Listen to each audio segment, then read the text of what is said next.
light and heat. Time to take a stand, boys. Time to make a choice. Time to find our courage. Time to be deployed. Make our only stand here. Make our roads complete. All we waited for now, past the future meet. Get your weapons ready. Kiss loved ones goodbye. Now our time is coming, and it is not the time to cry.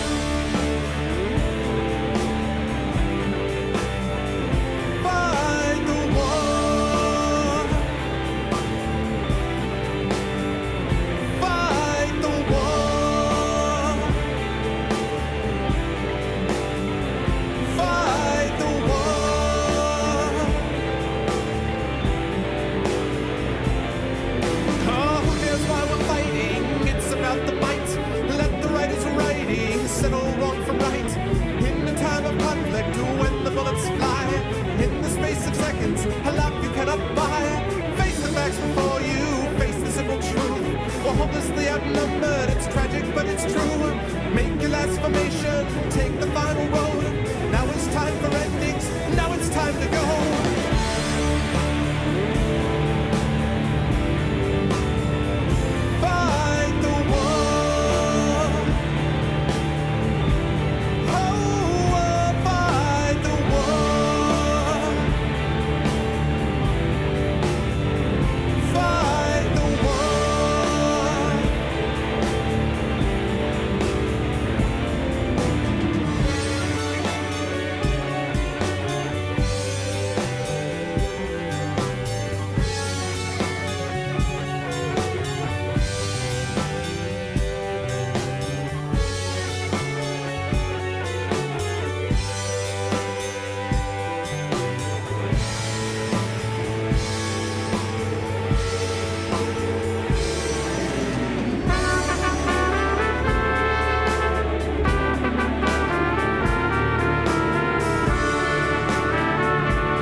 That's what I'm all about when I'm doing this on a Tuesday. Oh yeah. What's going on, Arvanauts? Welcome to a Tuesday night stream. It is 10 p.m. Eastern Daylight Savings Time, soon to be Standard Time, because we're getting an hour back this Sunday, which is nice. And it's November 1st, and it is November, and that means it's time for some Pillars of Eternity, The White March, Part 1. So I'm looking forward to playing some of that for you guys. I hope everyone is doing well and is looking forward to some gameplay over the next several hours. Before we get any further, remember the way to support the stream. I love seeing those new emotes, by the way. I am a big fan. I love all of them, the Get Hype, the Wablam, the Arv What. I love it. So definitely make good use of those. Plus the classics, So Good, So Bad, Arv Quill, Arv Dragon. I love those, but I'm digging to seeing the new emotes in channel as well. So you guys know the way to support the stream. ! CTT to tweet out the stream. ! ArvTube to check out past broadcasts of the stream on my YouTube channel. And ! Steam Group, where you can hang out with the other Arvanauts in between streams. And last but certainly not least, ! Arvtreon. Currently we are sitting at the $501 level. We are past 500, which is amazing. I have to still make some adjustments. I'll probably do that after the stream tonight, and I'm going to send out the Patreon newsletter schedule and stuff like that, because tomorrow is all writing all the time. I got a lot of writing that I've got to do, more writing tomorrow, but today I want to wrap up with some channel-related stuff this evening. So I will put all of the new sort of levels up there, but I have a new one in particular at 525, which is going to be an Ask Me Anything for the channel. I will have a session where you will be able to ask me questions about writing, about dungeon mastering. You can ask me questions about teaching if you like, or about college, being a college professor. If you have questions about college admissions, things like that. Not specific to my university, please, just sort of general things. If you have questions about music, if you have questions about streaming, any of that stuff is available to you if we get to that 525 level. So please consider supporting the channel if you haven't done so. Cool things for you and cool things for the channel. At 550, we will have another raise for the R vocalists, which I'm really excited about as we get them closer to what really professionals would be getting paid for doing this business. 575 will be a new Discord server, which is cool. I've been chatting with Kilobyte some about that, and that would be awesome. And at $600, a Talisman tournament. So a lot of cool stuff available to you guys, and of course, individually, you get a lot of stuff as well. So with all of that said, yeah, that's what's going on. Schedule-wise, I'm going to work out the schedule tonight, but I can tell you a couple of things. I know that on the 11th, which I believe is, what day is the 11th again? As he looks quickly. The 11th is a Friday. So Saturday, I'm going to be starting... Well, it depends on how the schedule breaks down, but in all likelihood, on Saturday is when I'm going to get started with Dishonored 2. Dishonored 2 is going to take priority once we arrive there. I'm going to play that until it's done because I'm really excited about that game, so Dishonored 2 is going to be up there. Tyranny is coming out as well, and I'm going to be interested in playing that and hopefully doing a couple of special streams about that. But over the next couple, we've also got Dungeons & Dragons. We'll have 2 sessions of that this month on my channel and 1 on GOG.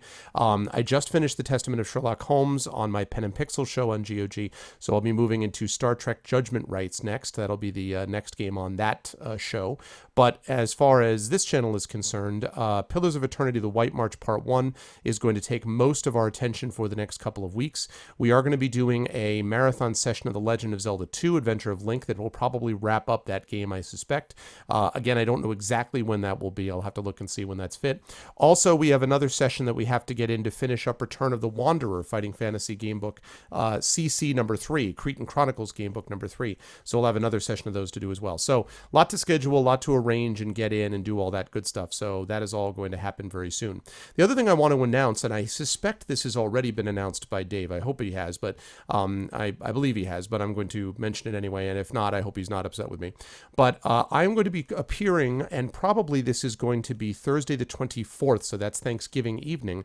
I'm going to be appearing on Dave's channel for a couple of hours between 8 and 10 Eastern to talk about dungeon mastering. So I'm going to be over there chatting with him about being a dungeon master, what it's like being a dungeon master, some of the things that we've learned over the years, tips, where we get our inspirations from, and all that kind of good stuff. That's over at Dave's Tabletopping channel, and as you guys know, Dave does a lot of good D&D games over there. I've rated him before multiple occasions, and I see that Shane is in chat, and Shane Plays was kind enough to have Dave and myself and another person on to talk about this very subject a couple of weeks ago. So we're going to be continuing that conversation on Dave's channel, and that's going to be Thursday the 24th. So that's going to be fun times. I'm looking forward to that. So we've got some cool surprises as we work up to Thanksgiving. And then the rest of the time is going to be me writing because I've been doing a lot of writing already. I have a lot more to do the rest of this month, moving into December, and of course, first couple of weeks of January, so I can get book 2 of the Grey Assassin trilogy out there for you. And while I'm on the subject, let me just mention that Greyshade, which is currently available now at all e-tailers. So it's available now at Amazon, it's available at Barnes & Noble, it's available at Kobo, it's available at Chapters Bookstore in Canada. It's available at a lot of different bookstores now. So you can get your e-copy at any of those places now if you've been waiting to get them from one of the sort of standard places. You can get them, and a paperback edition is en route. It should be arriving shortly. So if you haven't already done so, please consider picking that up if you like dark fantasy, and if you like Jason Bourne being trained in 15th century Rome in the ways of sonic magic, that's the pitch line, then you can definitely check that out. So that's what we've got there. All right, with that said, let me get rid of that, and let me turn on that. Hello, everyone. Good to see you all. I hope everybody is doing well. And let me welcome everybody to the stream. Hello to Dark Coleman, to Tobik, to Ten of Clubs. Hello to Shane Plays, Nonstop, Narnman, Metal Deer, Mercurius, Megadeus, Leporus. Thank you. What's up, Orkidos? Hello to Lendris, to Lady Atara, to Kavoth, hello to Koniziel. Hello to Kirk. Hello to Kilgore Trout. What's up, Jedi Knight? Hello, ECAG. What's up, Be Our Guest? Hello, Balanced Hydra. What's going on, Apples? And of course, our amazing mods, Shadowed Mage, Kilobyte, and Dragon Spear. What's going on, everybody? It's good to see you guys. And yeah, I am looking forward to a fun month of stuff Fun month of streaming, fun month of writing, fun month of grading, fun month of teaching, fun month of a whole bunch of things. One last note I want to make, by the way, just in case anybody is interested, is that I'm going to be going up, and this will be basically my last free weekend, free in quotes, this weekend, but I'm going to be going up to do final recording and mixing sessions, I should say mostly recording sessions with my band as we get ready to wrap up the third album. After that, it's just going to be in mixing. So the third album from my band looks now like it's going to be early next year. I don't know exactly when, maybe February, possibly March, but we're looking at maybe a 3 or 4 month window, and we'll finally get the third album out, which is awesome. I'm excited about that. It's a good sounding album. You've heard some of those songs already, but there are a number of songs that you have not heard. And so when that comes out, I will definitely do a release stream on here, kind of a release party. And that's going to be cool. So if you get a chance, you'll have a chance to hear some of that music as well. So that'll be good stuff. Yes, I'm getting married. No, I've already got that covered. Thank you. Married for now 13 years, and very, very, very happily married. It has not always been easy. Marriage is not easy, but in general, it has been a very good one. So, wife and I are happy. Some of you saw that I showed off my son again today. He was kind of doing the thing where he was like eating. He's very much, he's heading on to 5 months. He'll be 5 months next week. So he's very much into the grabbing things now, right? So it's funny because his grabbing is like, because still his body is like, oh, how do I do this, right? So he's like, he was extremely fascinated by my pop filter. So he's just like, and then of course what he does with everything is he's like, now I want to eat it. So he's like, how do I eat this thing? It's very, very funny. Yeah, you saw Mini Arv. That's right, because we got Little Arv is my daughter, and Mini Arv is him. But he's a really cool kid. The funny thing is, you've seen very little of this from him, but he smiles all the time. He's a super smiley kid. He laughs quite a bit as well. But whenever he's in front of this, I think there's so much stuff because he's not in the office too much. So when he's in front of it, I got my setup going. So I got, 3 monitors. I got the webcam. I got the microphone. I've got there's lights everywhere. I think he's just like, I don't think he knows where to look first. So, but he's a smiley kid. So he's definitely been fun times. So, with that all said, tonight we are continuing with Pillars of Eternity White March Part 1. The last time I actually got into the Battery, which is the place that I was, Durgan's Battery, I think. So now we're actually going to get a chance to explore it. I want to get White March Part 1 wrapped up before Dishonored 2. That's my goal. I want White March Part 1 wrapped up, and then I can move smoothly into Dishonored 2. Continue with Dishonored 2 until I finish it. And then Tyranny, I'll probably take a cast from Dishonored 2 off so I can do one thing of Tyranny if we have a special stream. And then after that's finished, then I'm probably going to be playing Tyranny. And I'll be doing that for a while. And then when Tyranny is over, then we'll return to DLC, the DLCs after that. So we'll do a couple more DLCs. We've got still the Talos Principle, Road to Gehenna. We've got the Shadowrun Hong Kong DLC that I still want to do. And we've got another one, the Shovel Knight, one of the Shovel Knight DLCs also. So we'll do that stuff. I think maybe there was a DLC for Shadow of Mordor, but I'll have to check that. So we'll do a couple more of those, and then that'll definitely bring us through next year. Next year has got a lot of stuff coming out. Obviously, Torment is going to be a big deal, and just a bunch of other stuff. So it's exciting. I'm very pumped up, and so yeah, I know. Try to understand things around when you have short arms. I know. But it's so funny, Hippo, because he really all you have to do is you're like this, and he's like super happy all the time. Yeah. I came home from work the other day, and my wife is on the couch. She had just fed him. So she's got him seated up on the couch next to her. And he sees me, and he's like this, kind of like a Buddha, with the hands on the tummy thing. And he's like this. He sees me. He's like, before I could do anything, he's like, Dad, how was work? It's really funny. So he's a funny kid. I'm very lucky that way. I have... it's funny. We might be able to talk more about this if we get to the AMA, for which make sure you get to the 525 level on the Patreon. #sellout. But, despite there's definitely things that happen in anyone's life. There's health issues, there's tragedies, there's things that occur around you. There's frustrations about every publishing thing. Is this all working out properly? So much work. I've got to do this. I got to do that. A ton of stuff. But, one thing my wife and I were talking about today is that it's important sometimes just to take stock and recognize fortune when you have it. And we are lucky that we have a pretty happy family, that we have 2 healthy kids, that we have a house that we're comfortable in, and I have a steady job, and all that kind of stuff. So I feel very, very, very fortunate about that. My kids are healthy too, which is important. So I feel very glad about that. And I wanted to mention that for those of you out there, sometimes it can be very difficult, and I want to just remind everybody that sometimes it helps to take stock about things that are going well, because we spend so much of our lives and our energies focused on things that are not going well. So occasionally that moment of, grounding can be helpful. And of course, I'm very fortunate in that I have you guys, and the channel has been doing great. So I'm very fortunate as that as well. So I'm feeling fortunate, I guess is what I would say here. Yeah, no, I know. Yeah, because he'll ignore me when he's older. So far, Dragon. Okay, that's cool, Kill. I'm essentially participating in NaNoWriMo because I'm writing my novel as we speak. I'm like, it's NaNoWri year for me. But what's up, Tobik?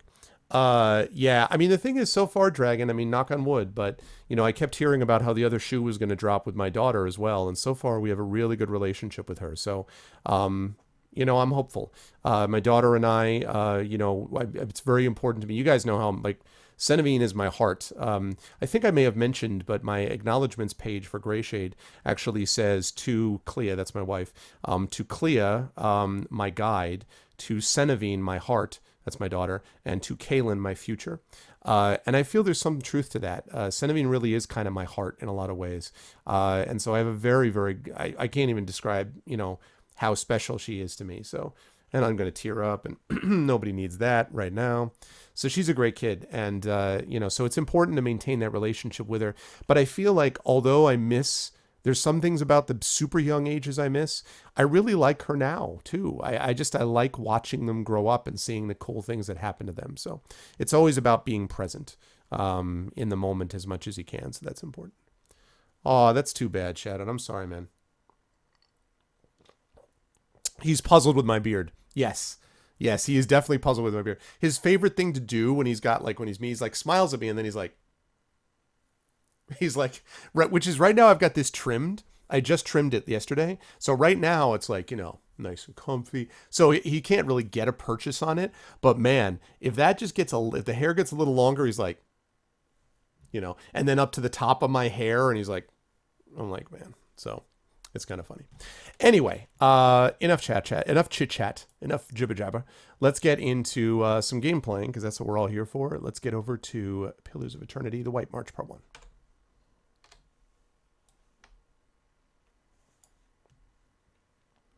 Also, if any of you were here for my Halloween cast yesterday, nice, Kill. That's awesome, man. That's awesome. I'm looking forward to seeing it. If you guys had an opportunity to see my Halloween cast yesterday, that band called Duende, that I was playing the Thriller cover, that a cappella cover. Duende, I listened to a couple of other their songs. They have this cover of Bang Bang, which is amazing. They're awesome, and they were on America's Got Talent. And why am I getting no sound? That's troubling. Maybe load times. Anyway, and they were amazing. And so I ended up saying, I tweeted, and I was basically like, I don't know how I missed knowing these people, because they're based in New York City also. I was like, I don't know how I missed seeing these people, but you guys are awesome. And they wrote back today, and they were like, thank you. We really appreciate it. That's awesome. Thank you. And so I'm going to drop them a line and contact them and see maybe if they might be interested in doing something with ArvCon next year. I wonder if they're a little bit too big for that, but they're not like Pentatonics, which is like impossible to get a hold of as an a cappella group. But, it'd be really interesting if I could get them to do it, because that would be sweet. I mean, between Tall Heights, which is awesome, No More Kings, which is great. We had Chrono Wolf last time. We did the lead, and it was awesome. Striker, Jordan, Indiana, who's awesome.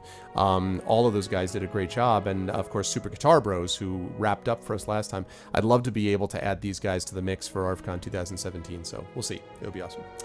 All right. With all that said, let's get into it. Durgan's battery. Okay, good. That wasn't completely out of my mind.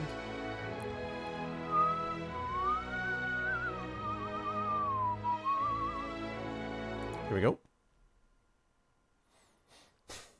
Wait a minute, will it take you there? Still singing that Bang Bang song. The Bang Bang cover, let's be clear. I may need to adjust this slightly because I had to mix things around for Sunless Sea. So I may need to I may need to adjust the window a little bit in OBS. So just give me a second. And I shall do that.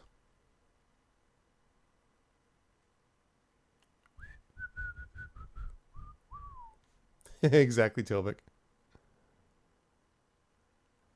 Man, those musical notes. I expect carnage. What's up, Shane? I will endeavor to provide carnage as best I can, Shane. By the way, guys, if you're not listening already, you should definitely check out Shane Plays Radio Show. I've been on his show, I think 3 times now, Shane, if I'm not mistaken.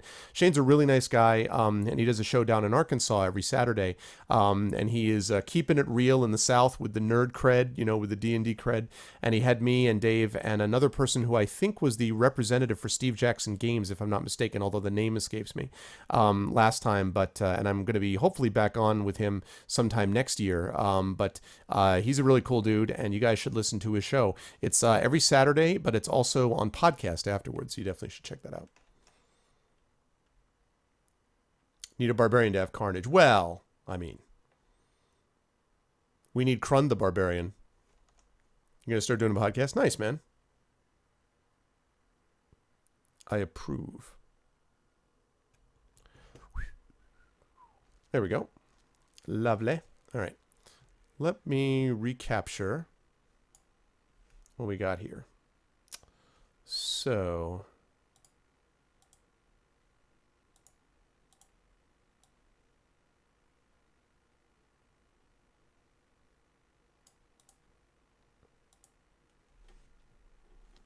you had Alan Howarth on this weekend, composer for John Carpenter movie, sound designer for Star Trek, Poltergeist, Raiders, Back to the Future, like some more. Wow. Yeah, the other thing is that that Shane gets on really good guests too. Like Shane really like puts in some work on the guests. So that's awesome, man. Yeah, that's clearly where we're going to put this is not going to be where I had it. That's awesome, man. Yeah, so he gets some really cool guests. And so, like I say, you should check him out because he is a good guy. Yeah, Kill. I mean, Kilobyte, I don't know what you mean. Obviously, the key is to make sure you stay focused on one thing alone. Oh my God, I forgot that I was scheduled with him on December 10th. Let me just check my calendar.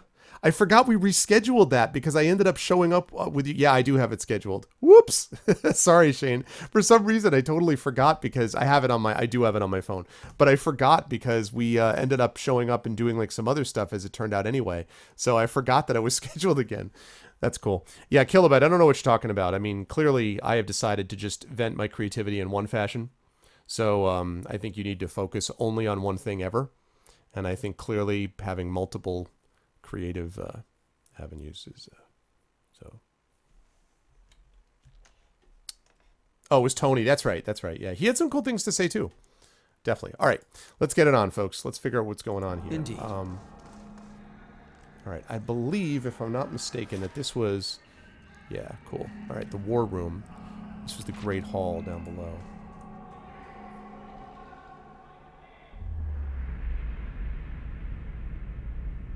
Damn you both! My generation built this keep to honor Abidan, not to further your greed and ambition. We're Pergrunin. Our forefathers explored and conquered, but you've stuck us in this frigid hall. Paved with gold and marble. I won't allow us to abandon our legacy for your delusions. No, you'll peddle it away to line your pockets. How much have you made selling our steel, Zoltan? Yeah, there you go, Kill. Does the White March have a carnage button? Yes, Shane, and I pressed it when I said continue.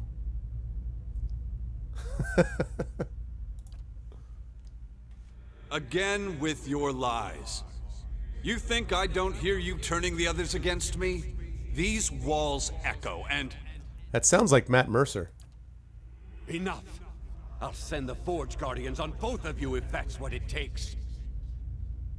So there was some serious crap going down in Durgan's Battery is what we've learned here. There were some serious issues that they had going on. I swear to God.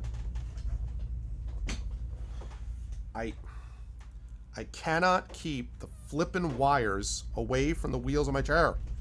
Ugh. Please, wireless technology, speed up. The jolly candy-like button, exactly. I do like that effect that they have there. You know, I have to say, we're going to talk more about Tyranny, obviously, when it shows up. But again, that's another Obsidian project, and being done, of course, by Paradox as well. It feels to me like Tyranny has flown under the radar screen a bit, at least in comparison to Pillars of Eternity.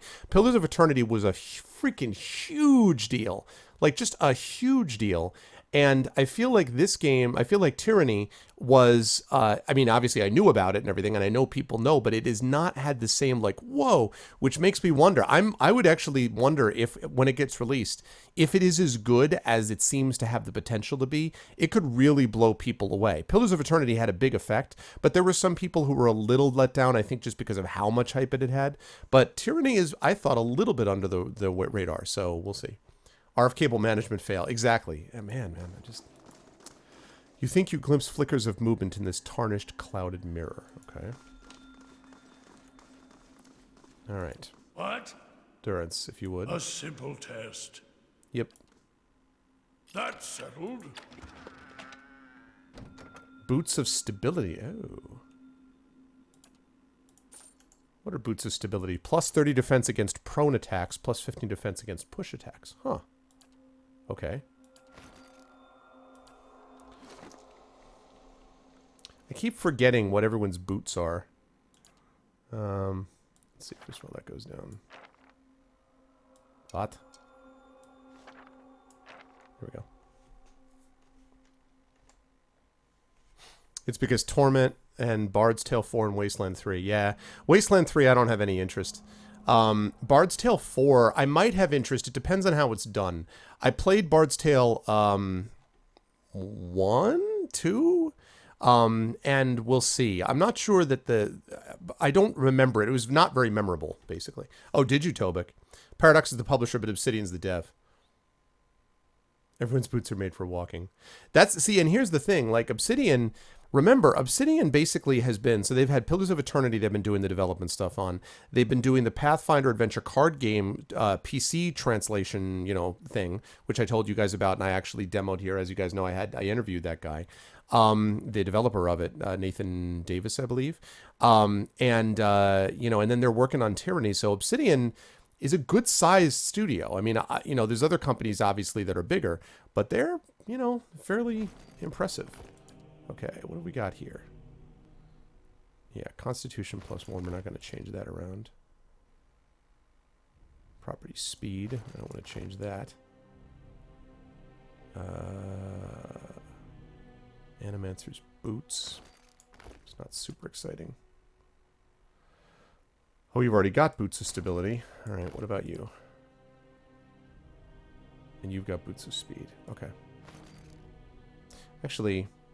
Interesting, though, because I think I would rather you... I'd rather you have... You have the boots of stability. I would rather you have the boots of speed, because I want you to be able to get up on people and cast if need be. So it's actually helpful.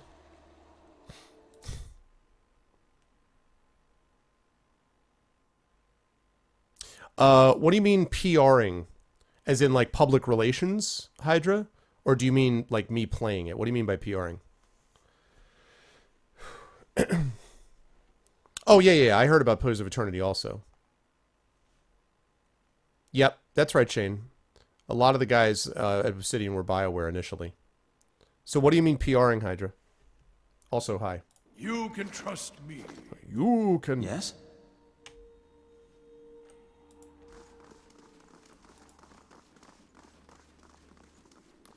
Again, you flickers of movement. Bet this thing is... Quick save, right?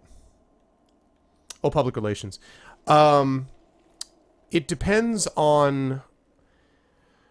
Well, it all depends on how it's done, right? Because the idea of it is, tyranny suggests not that you are going to yourself be tyrannous, right? The idea of the game is not I'm going to play it and try to be super evil.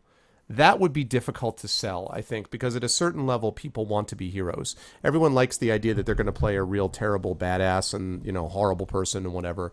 And then when it gets to it, that can be wearing. You get 10 or 15 hours in and you're doing nothing but being cruel and horrible. Unless you are yourself kind of a cruel and horrible sociopathic type person, you're not likely to be someone who's going to stick with that forever. So what I think is more likely is tyranny is a reference to that evil is won, but now we have to fight the evil that has won. And specifically, I'm thinking about a book like Brandon Sanderson's Mistborn, in which the whole premise is that the Dark Lord wins. And what do you do against when the Dark Lord has won? And then the whole book is about overcoming the evil, not just sort of giving into it. So, yeah. Be really, really hard to play the game good. See, I still don't know. We'll see. I don't know, Shane. I feel like I've heard that before. I've heard that line before, and I don't know that I buy that. We'll see. Because again, for the reasons I just said. I mean, maybe I'm totally wrong and it's going to be, completely like all evil all the time. But I just don't think that's sustainable. Yeah, there you go, Toby. This looks not ominous at all. Yep.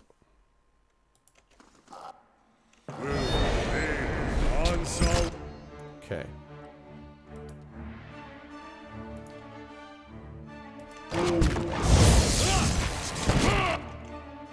Okay.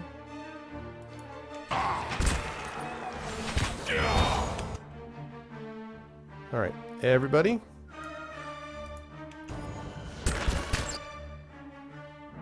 Thank you.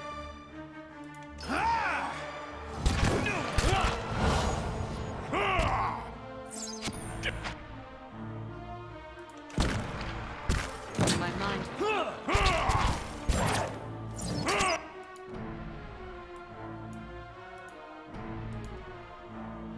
There we go. I was like, what?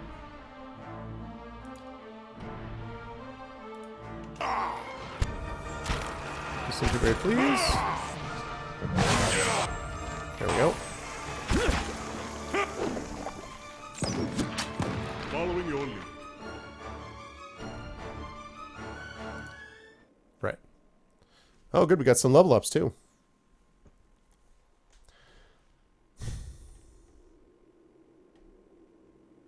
Yeah, I know, Hippo. I was like, Following what your is lead. what is going on? I'll do the prodding around here, Watcher. Oh, What? You don't want what I have, Watcher. Some flames spread easier than others. oh my God! I never did this before. What? Why do you keep clicking on him? What? You don't want what I have, Watcher. Some flames spread easier than others. Okay. Yeah. See, I'm with you, Knuziel. I'm with you. And, and that's the thing about Deadpool. Even Deadpool in that movie is listed as what? He's listed as basically an anti-hero, right? Everyone's like, oh, Deadpool, blah, blah, blah, blah, blah. But he's also kind of an anti-hero. What is this? Bronze Abaddon statuette. Spirit residue. Okay.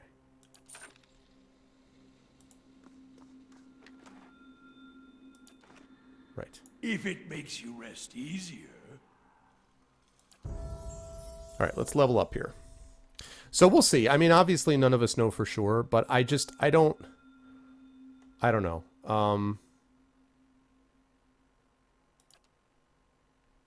Yeah, I want to keep doing that.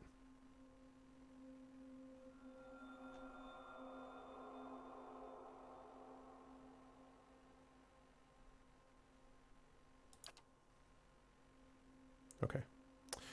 Oh, hello. Yeah, so I don't know. I mean, I feel like I've heard the whole, we'll do completely evil before, and it's always some sort of combination. Partly because, most of the time, you're selling this to people who like to think of themselves as good people. Even if you say to yourself, like, and this is the whole thing about everyone's the hero of their own story. Like, it's very difficult. You can say, I guess Grand Theft Auto does this a little bit, where you sort of are just like, I hate everything and I'm going to attack people and whatever, I guess. But I still think there's, I don't know. I still think that there's something different about it. Okay, let me see what I've got. All right, let's see what we got. Accurate wounding shot. Faithful companion. Okay, that helps my animal companion. Acolyte's radiance. No.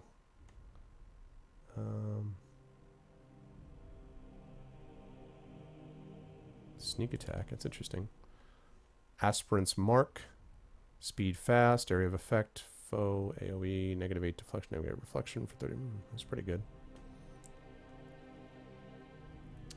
Hello, Lady Atara. How are you? Good to see you. Yeah, I'm the same way, Shane.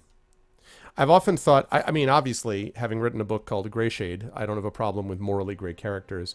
I do have a problem with morally gray characters that don't move towards the light to a certain direction. You know, people who are just relentlessly gray or relentlessly evil don't interest me.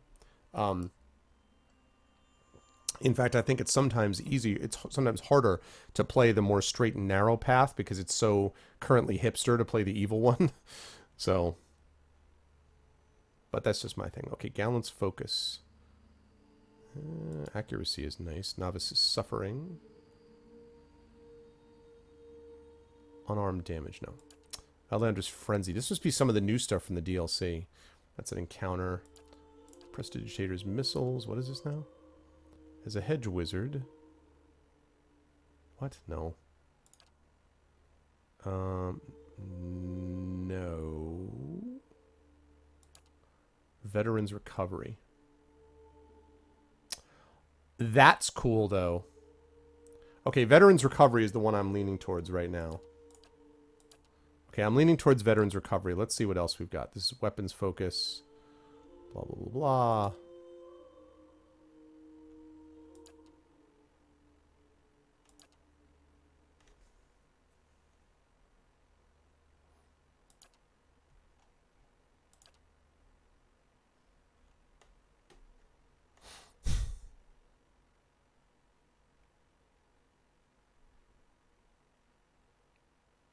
Right.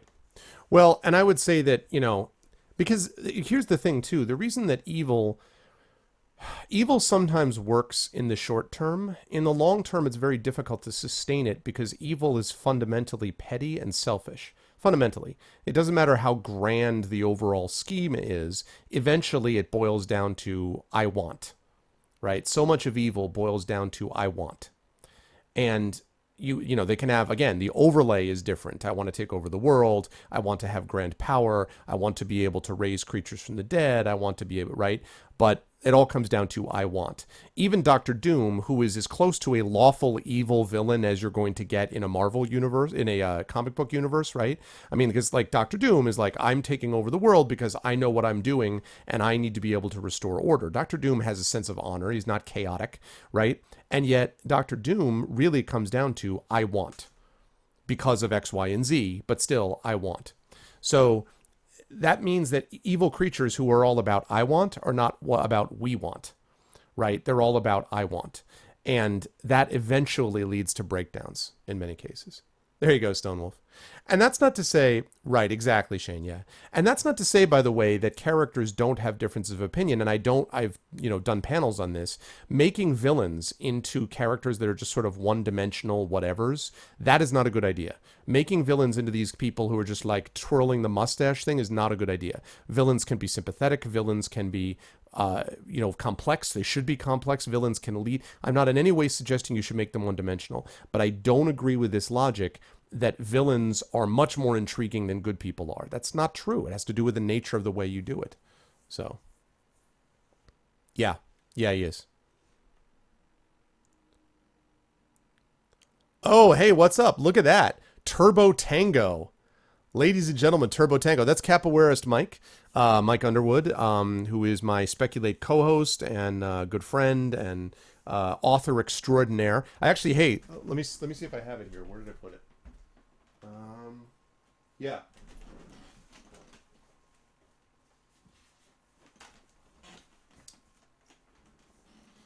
I'm going to give Mike a pop right here. Check this out. I just got this, guys, because I had backed the Kickstarter for it. That's Jean Renault's Season 1. Look at that cover.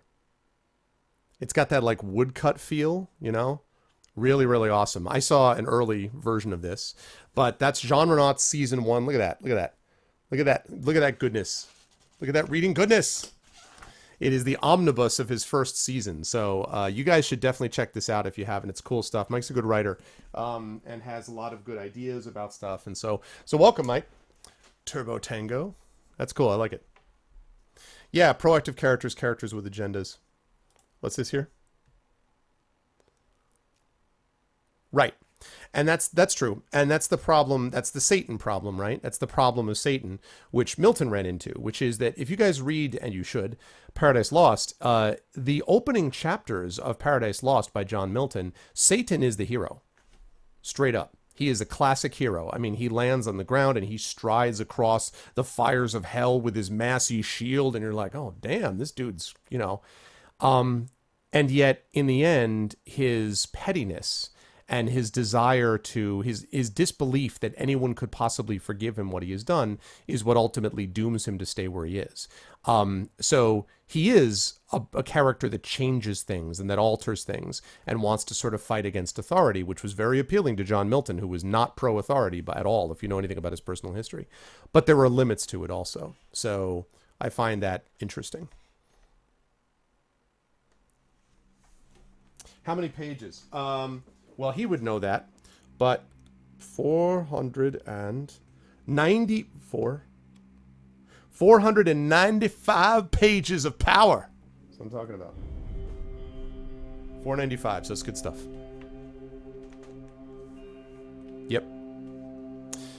That's right, every villain is the hero of his own story. And villains no villain looks at the mirror and is like, today I will do evil things because I'm evil. They may do it because they think they're justified, because they think the world has spat on them, because they want revenge, because they believe that they have the right. But villains do not sit there and going, I enjoy being cruel because I enjoy being cruel. Villains do things for their reasons that they believe are justified. They're wrong, but they are things that make them feel as if they have, that's freezed introduction. It's things that make them feel as if they have some connection to goodness, ultimately. And so, yeah.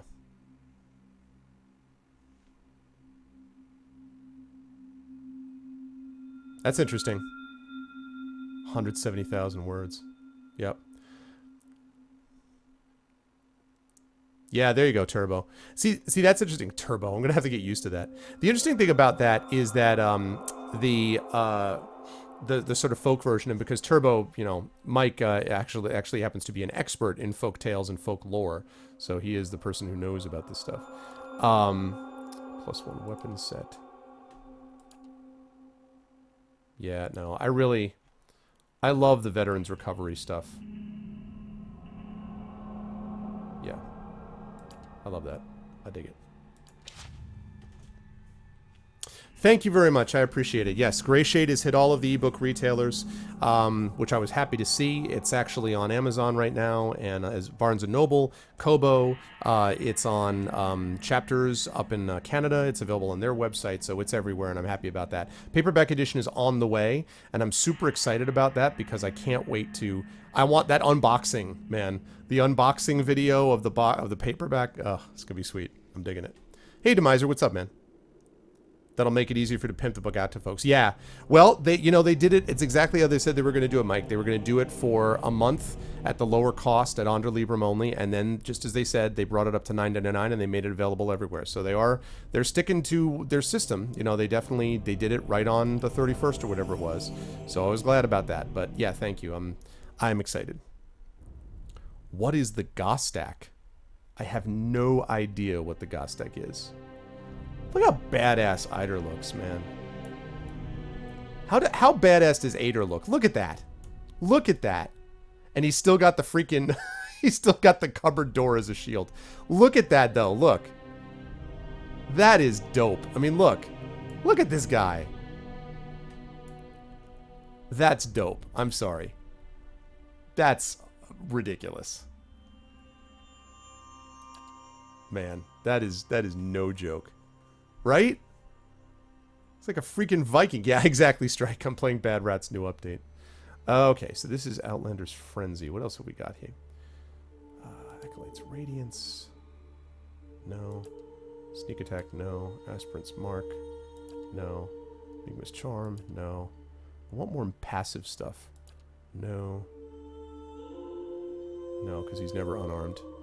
I could do that. I'm not wild about that. No. No, he's not a summoner.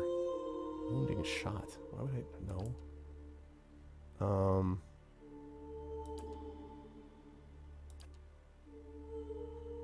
Could do Weapon Focus. Savage Attack. Marksman, no. Gunner, Dangerous Implement. 2-weapon style. One-handed style. Might do one-handed style. It's kind of like a little insignificant, but... You have a confession to me in the chat room.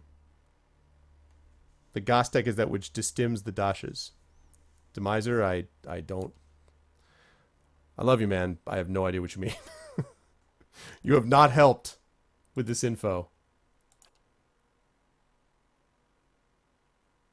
Increases the chance to cause an interrupt in a damaging attack. That's what I'm talking about. That's what I'm talking about. Interrupting blows might be very good. Yes. Yes, yes, yes. Interrupting blows. That's very possible. I followed the Imperial at the beginning of Skyrim. Oh, you followed the Imperial? Shane, at the beginning of Skyrim, I followed the I didn't. I didn't follow the Imperial because the Imperials were just trying to kill me. But in future playthroughs of Skyrim, dude, the guy that you follow, and it's been so long that I've played, I don't even remember who the other faction is. That guy's a jerk. Those people are racist. They're bigoted. I mean, like, I'm not necessarily anti... I mean, the Imperials, I don't have a problem with. I couldn't follow them at the first playthrough because I'm like, you were just trying to kill me 3 seconds ago, dude. Like, I'm not... Sure, I'll follow you then. I mean, like, no. Okay, increases my fortitude, increases my will.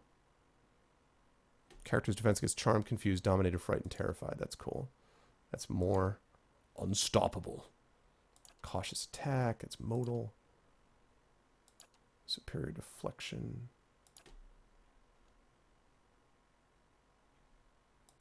I like this interrupting blows thing. I think we're going with that. The Stormcloaks. The Stormcloaks. That's who it was. Yeah, the Stormcloaks. I mean, they like you learn about the story and you're like, you guys are obnoxious. You know? Yeah, like yeah, exactly, Turbo. Stormcloaks are racist and xenophobic. The Imperials aren't that bad. It's just the Imperials are so goddamn arrogant. You know, and interestingly, I'll tell you what's interesting about that. Although lots of people have lots of bad things to say about colonialism, and so do I, and post-colonial literature and study is filled with what empires did to the people that they colonized against their will. All true. The one thing I find interesting, though, is that in certain cases, and for example, this is the case in the Boer War with the South Africans, the British were far more sort of liberal and progressive when it came to the treatments of people like slaves and people of different races than the Boers were in South Africa. So there was a case actually where the Stormcloaks, who were technically the rebel faction, they're, you know, more racist. That was the case with the South Africans there as well, which I've always thought was interesting. Yeah, exactly, Shane. They're like, you love us, right? Because we're not the Imperials. And I'm like, look, I know that we're hardwired sort of like to become anti-imperial because rebel. And with the middle we think empire, we're just like, so I understand that we're already like, you know, hardwired biologically to think that rebels are awesome automatically. That's not always the case. It's not always the case. In fact, I actually have a novel, which I've done some work on. I'm about 20,000 words into it. It's on the back burner at the moment because I've got this other stuff, called Sunrise and Empire, which deals with a little bit about the effect of colonization on the empire, but it tries to make more complex the imperial effect on some things and not just be the only one who's good are the rebels. So, Skyrim belongs to the Nords. Isn't Hadvar's voice the voice actor, the guy who does like 80 million voices in Skyrim, I think? Yeah. True choice. There you go, Strig. Oh, yeah. Right. Which is, and again, please do not mistake this for me in any way, like making excuses for imperialism. Imperialism has not been a good force in the world at all. I'm just saying that it's interesting that that's an aspect where people would assume X when in fact Y might well be true. So that's the only thing I wanted to say about that. Okay. I love some of these names. Oh, but knock not on the door of Erdle and Girdle. What the hell is this? Summons 2 fearsome ogres. Yes. Okay. Rise again. Scions of Aden. Revives allies in the area of effect with a small amount of endurance. Oh, that's nice. 7 nights she waited while the white winds wept. I love these names. Attacks enemies in 7 directions of bolts freezing. Bride caught their ruse and set to make them pay. Empowers allies with bonuses to dexterity. No. Because by the time that goes off, it's going to be too late in the fight anyway. The bridesmen slew 30 before they crossed half the hall. Okay. So... But I've already got dragons, actually, at a higher level. So I think I may do that, actually. I think I may do that invocation. Right. Right, that's it, Turbo, yeah. Demiser. I know, right? Exactly, Megadudes, exactly. Okay, alright, what do I want for you? So for you, Veterans Recovery. I really like Veterans Recovery. I'm probably using it too much, but I really do like it.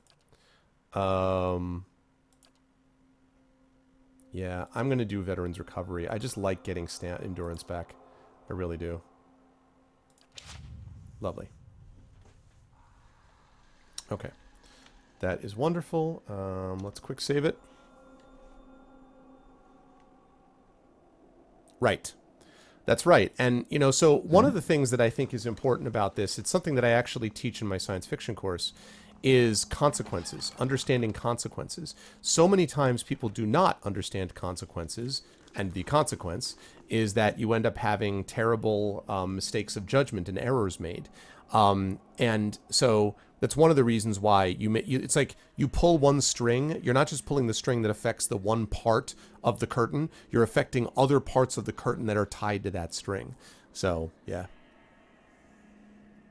Yeah, the Ottoman Empire brought us a lot. So, I mean, look, like hell, most of these crates barrels are empty, several overturned. It looks as if they were cleared out in a hurry.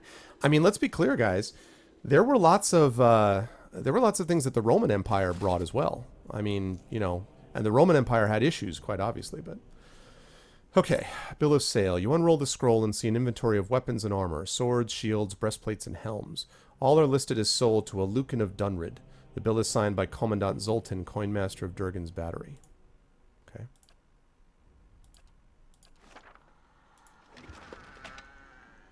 Ooh, Cloak of Minor Missiles. I think everybody's got a cloak, but...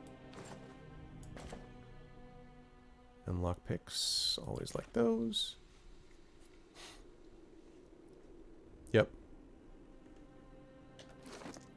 Yeah, I mean, people don't realize, like, you know, the Roman Empire, the Romans had amazing sewer systems, amazing systems of high, you know, relatively speaking, you know, amazing systems in terms of bathrooms, plumbing, indoor plumbing, hot water, like, you know, like there were a lot of things that the Roman Empire possessed. Now, there were other serious issues with them too, so in no way do I want to, you know, this isn't just about, like, it wasn't all good, but again, it's one of those things. And when they fell, the Dark Ages came about in large part because all of what the Roman Empire had provided was now gone.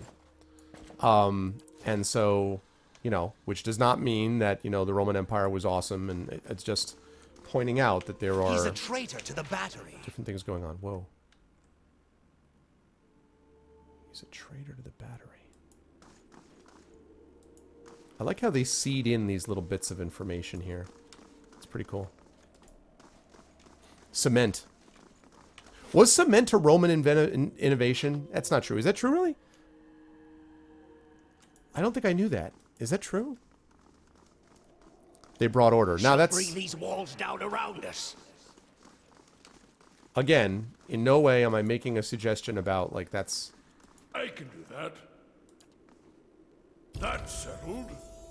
Nice. Level up for Durance. Awesome. There he goes. Cement shoes. And order is not the only good, obviously. There's other major issues too. Yes, mechanics. All right.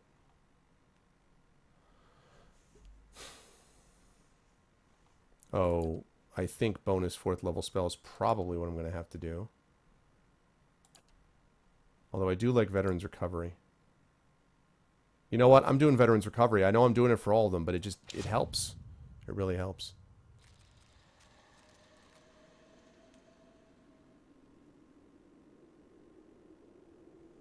Yep, that's it. That's it. Which is why I have very little patience for the burn it all down and start again crew. Because this is not something which functions long term. You burn it all down and start new, there's a long way to go from 0, people. A long way to go. What's up, EK? Good to see you, man. Good to see everybody tonight. I hope everyone's doing well. My name is Arvin Elleron.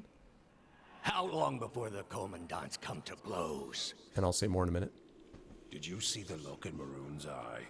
Exandro had better watch his back.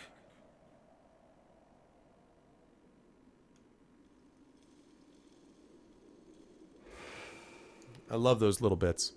Yeah, so hi everybody. My name is Arvin Elleron. I play lots of different sorts of games, but I tend to focus on story and narrative-based games. So a lot of RPGs like this one, a lot of Dungeons and Dragons, which is my favorite game. Also a lot of creative stuff I try to do on the stream, including short story competitions, actually writing some short stories here and there, doing some Fighting Fantasy Gamebook playthroughs and stuff like that. And I have a Patreon, which you guys can see. If you guys like what you've seen here, please make sure to follow the channel and check out the YouTube and the Steam group and the Patreon and books that I have and all that kind of good stuff. And welcome in.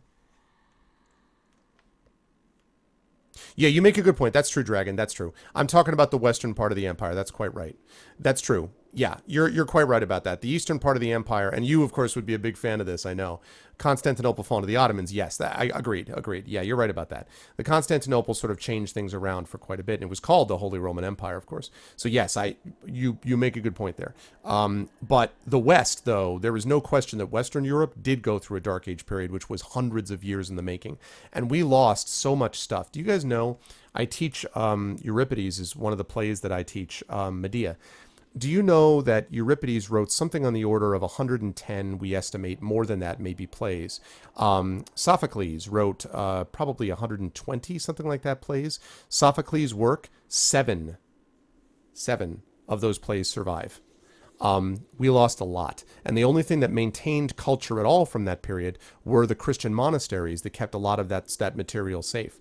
But for hundreds of years, there was no functional, certainly stable, wide government. You had sort of individual little pockets here and there in the West, but not a lot. What's up, Thor? Hey, what's up, Kathleen? Yep, never simple. You had to do coding for an exam. How'd you do, Strike? How'd you do on the exam?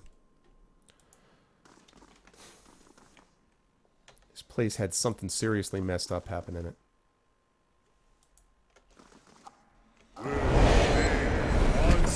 What the devil is that thing? Oh, Ice Blade.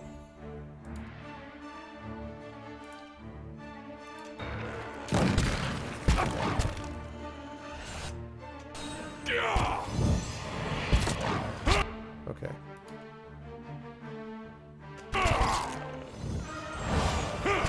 Okay. And now I would like you to please heal.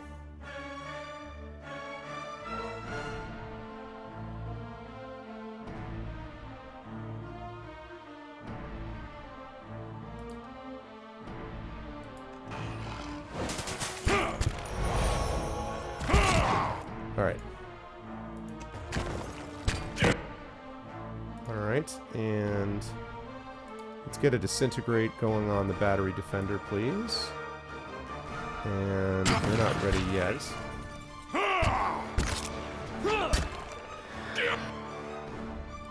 Okay, I don't think I need to do...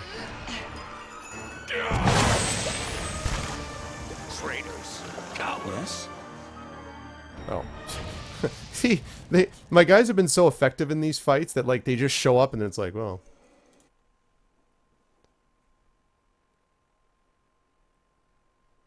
The Dark Ages came out because Europe forgot to pay the electric bill. Well, listen, during World War I, the lights went out in Europe. That was literally and figuratively true. Nice, Thor.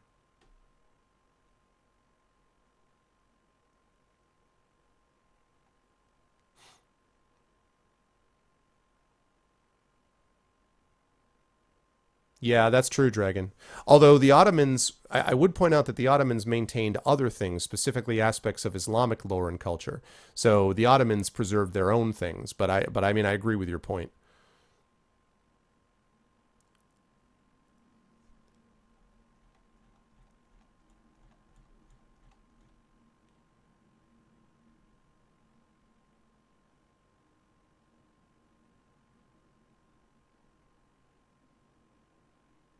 Oh, right, Charlemagne.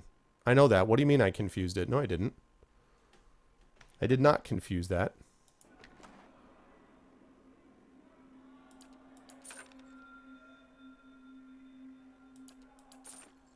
Nice. Okay. We have something in a bowl. We got us some gold noble and some silver... whatchamacallit. We also got a skeleton. Gauntlet of Puissant Melee. Sure, I'm pronouncing that right. Puissant. No. No, I know the difference. I know the difference between those things. And Charlemagne was the head of the Holy Roman Empire, not the Byzantine Empire. He was the head of the Holy Roman Empire. Although every time I think of Charlemagne, I think of the Steely Dan song, "Get along, Kid Charlemagne," which is, you know, not at all what... Oh,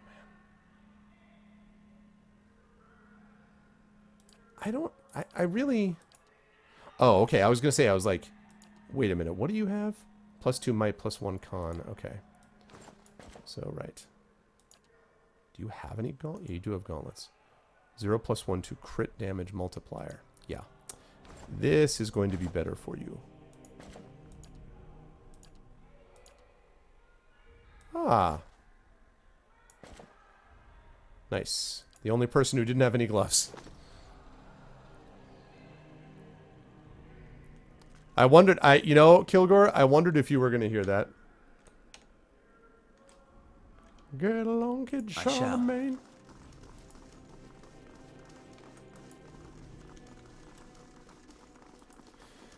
Yeah, I don't love Grieving Mother as a character. I mean, I think she's interesting conceptually, but in practice, I don't think she works out as well as you might hope. I feel the same way about Durance. I do like Kana, but I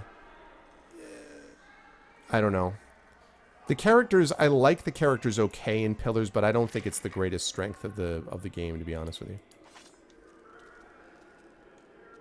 Oh, nice. Speaking of Grieving Mother, she just leveled.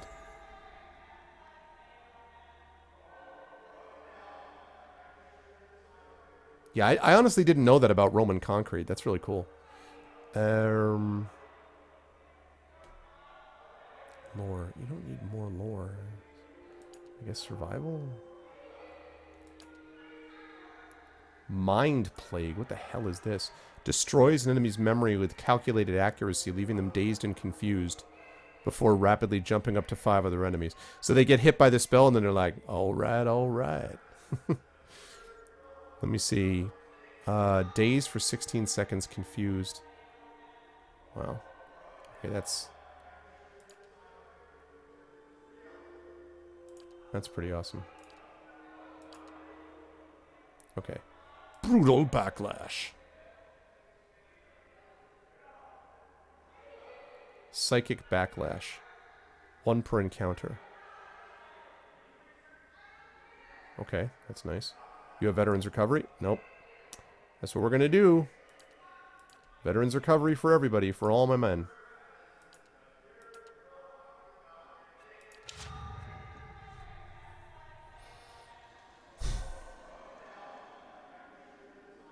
Nice, Tobik.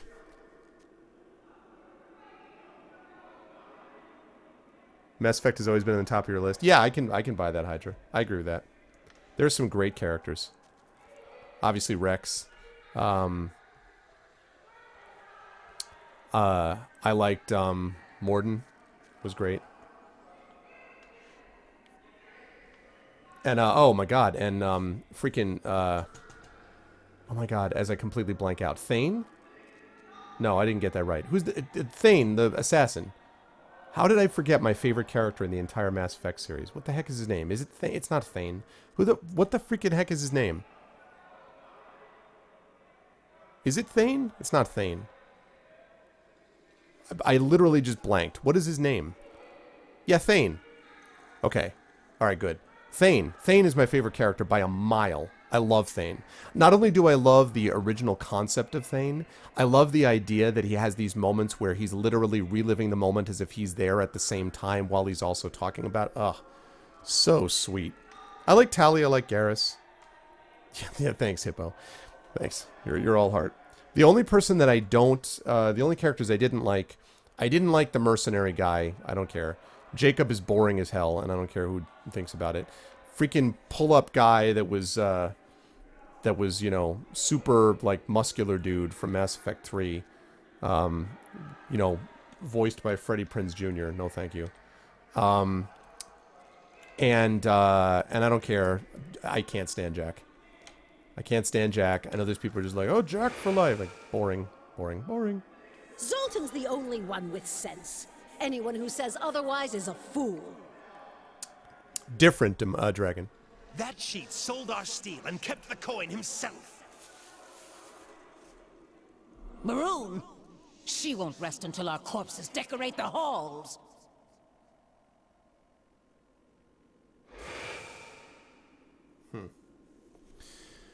I guess. It's just, you know, for me, the obnoxious, I'm annoyed at you, everyone get out of my face character is not just my favorite character type. I just don't. Bronze statue of Abaddon stands over incense ash and rusted metal tokens. Okay. That was the feast hall. Alright, well, we're definitely getting some exploration in here. You know, no love? Stonewolf. Unsubbed, unfollowed, blocked on social media. I'm sorry. Look, would it help if I said that I'm not as crazy about Liara as everyone else is? I don't have the same, like, oh my god, she's so amazing. Embrace eternity. Like, she's okay, but I didn't find her. So does that help at all? The one who, I'll tell you the one that I really liked as a character and I would have made my romance option is Kasumi.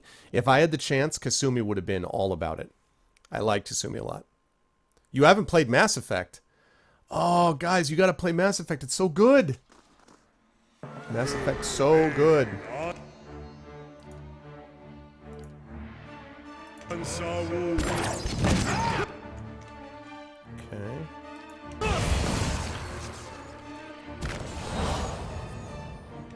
Whoa.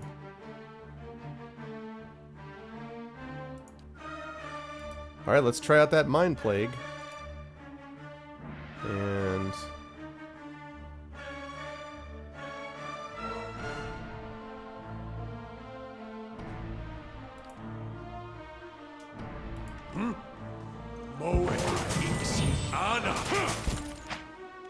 Whoa, whoa, whoa!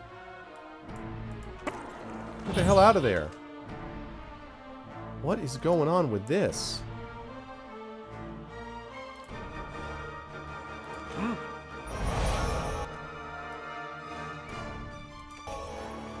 Okay.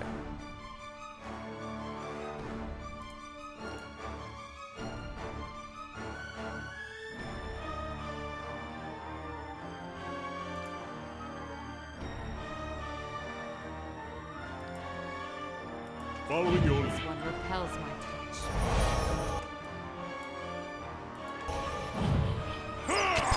I have them. Okay.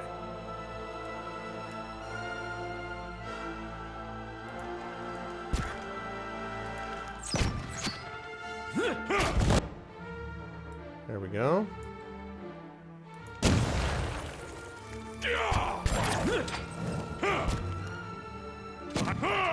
Okay, part of the reason we're having problems is because... Let's get some damage reduction in here. Alright. Things are immune to blunt. Stop punching them. I'm a monk! What am I supposed to do but punch them?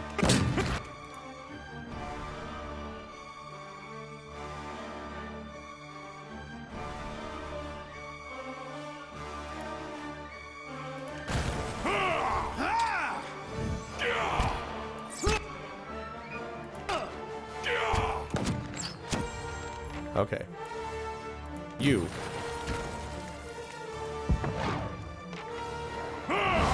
This thing isn't doing... Time to take care of some of this situation. Here, you. Disintegrate.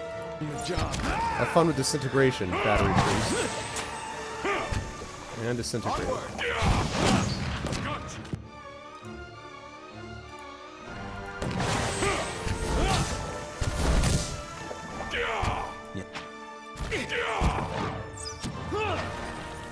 Good grief. Alright, that worked out, but that was a little crazy. I'm supposed to dodge them and look cool doing it.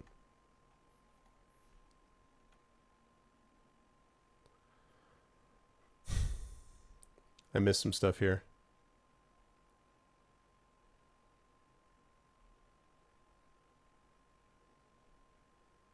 Oh my god, there was so much stuff. Accidentally romanced Liara on Memi 1. 10, I accidentally romanced Ashley. And I was like, Ashley? The only character I like less than Jacob and Jack is freaking Caden. But Ashley is close. Like, I was like, oh, God, Ashley. At one point, there was a picture in my room of freaking, on the Normandy, of freaking Ashley. I'm like, what is this thing? Get out of here. Oh, my God. Yes, yes. There's something to that, Strike.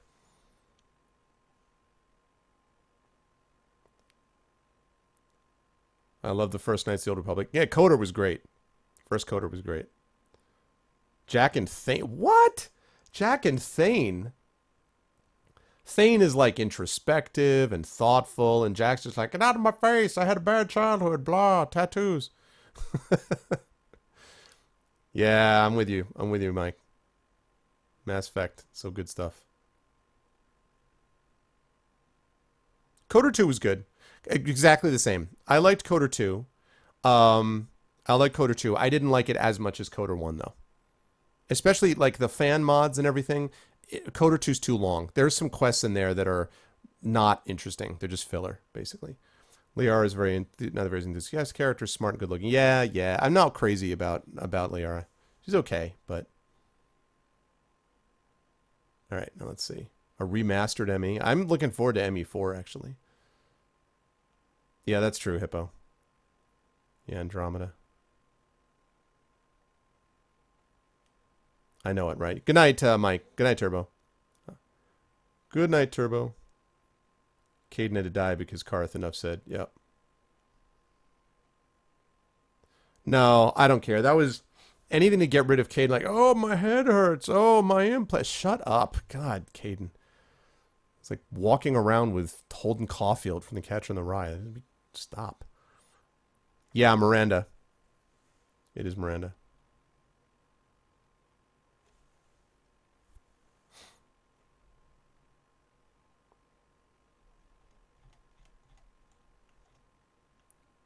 That's funny. Hey, what's up, Albernacher? Yeah, that's it. That's funny, dude. I guess I can see that Demiser a little bit. I guess. But I feel like that would be kind of shoehorning it in. Like, it would be, we're doing this to show you how different it is. You know what I mean? Like it's almost like we want to prove that we can do cool stuff by putting together two characters that really should not be together. You know, like, I don't know. That would be my only concern about that. Your lead. Okay, let's improve. Oops, that's what I meant to do. I meant to do this on you. Get some of that health back. To Jean-Luc Monk Picard.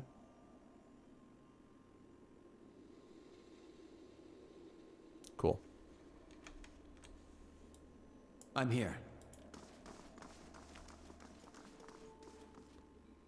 Nobody whined on my ship.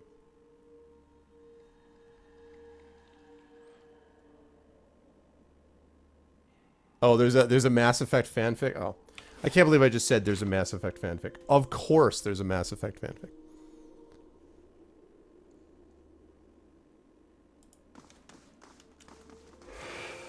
Whoa. We've got to survive by any means necessary. We'll have blood in these halls before long.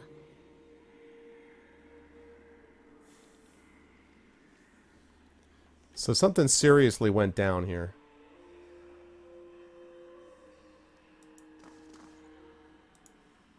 Statue of Abaddon is modeled and tarnished, but each bolt and rivet appears crafted with meticulous detail.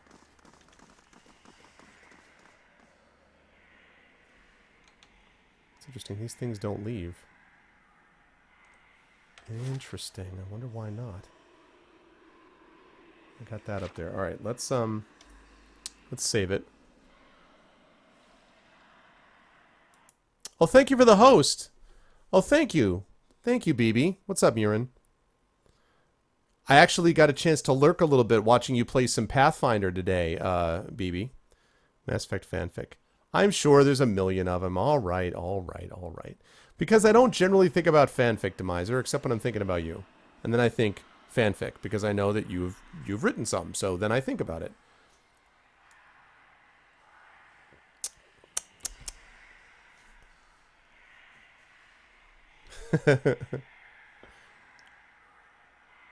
Yeah, I saw Chuck. Yeah.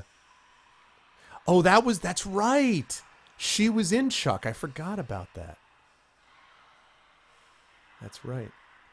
Thank you again for the host, BB. I appreciate it very much. Thank you. And welcome in, everybody. As you approach the doorway, a wave of essence ripples through the air. The ancient stones grind and groan around you, and a woman's voice echoes from the hall. Stop right there. You must be some merchant come to speak with Zoltan. There's a pause in which the woman's wrathful essence gathers like a storm cloud on the other side of the door. The entire room creaks from the pressure of her presence. I don't believe the Haunted Keep wishes to purchase any of our fine wares.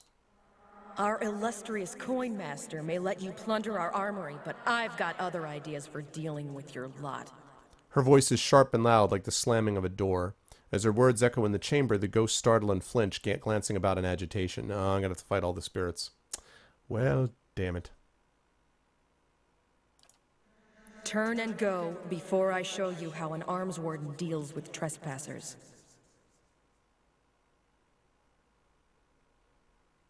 What's going on here? Pargrunen quarrels are no business of yours, outsider. Who are you?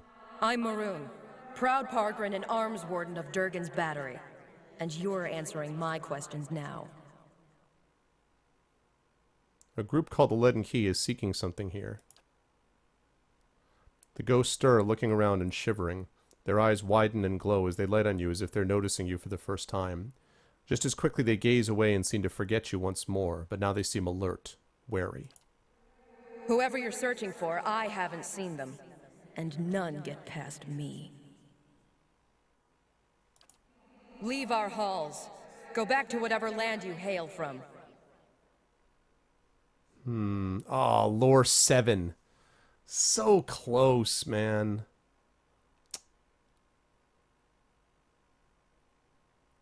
No, I'm not deceptive. Your halls are full of corpses. I need to know how you died. You waste your breath on hollow threats. That's not a threat. There's a hiss, a grating noise, and the click of something sliding into place on the other side of the door. I'll have you carved by Durgan steel, wretch. Then we'll see what the other commandants have to say. Well, crap.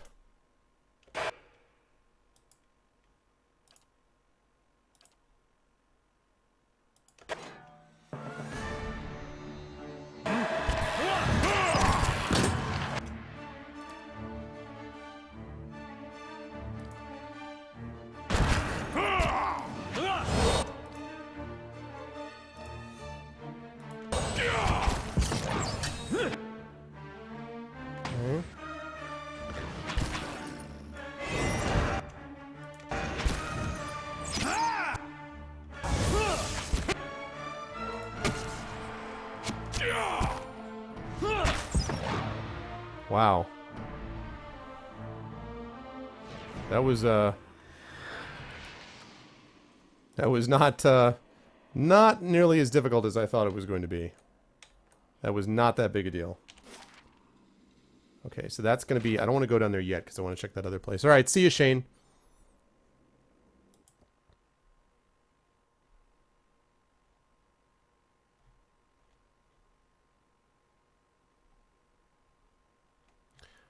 Some gameplay? What do you mean, Kinezial? I don't have a bard. I'm here. I'm not a bard. I'm a ranger. I do wish, though, I do have, like, characters. I wish they could, like, whisper to him. And be like, psst, you should say this, you know? I'd like it if one of them actually had that thing covered. I shall. It could have been deceptive earlier on, but deceptive is not my thing. Oh.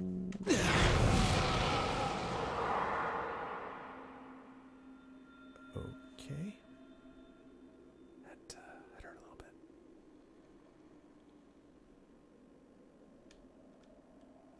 Perhaps I should have realized they would hurt a little bit.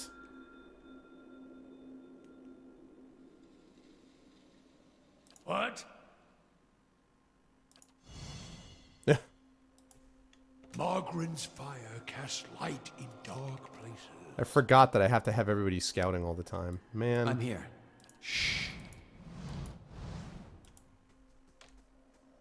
That's what happens when you forget to scout. When he's a bard, not a bard, when he's a ranger. Okay, what is this now? Tables, shields, and clapstones have been piled up to form an impassable barricade. Okay, well. That's fine.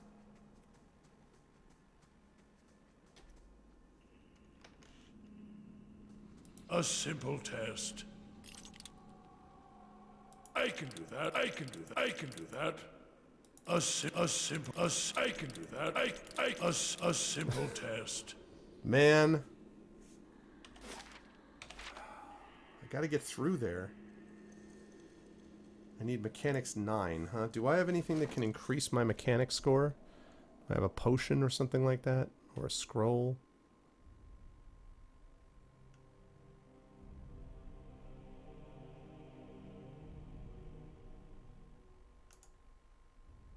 Yep.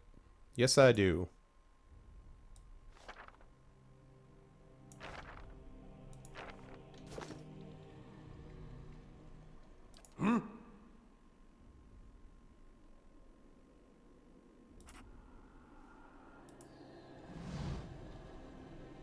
A simple test. Worth it. Totally worth it.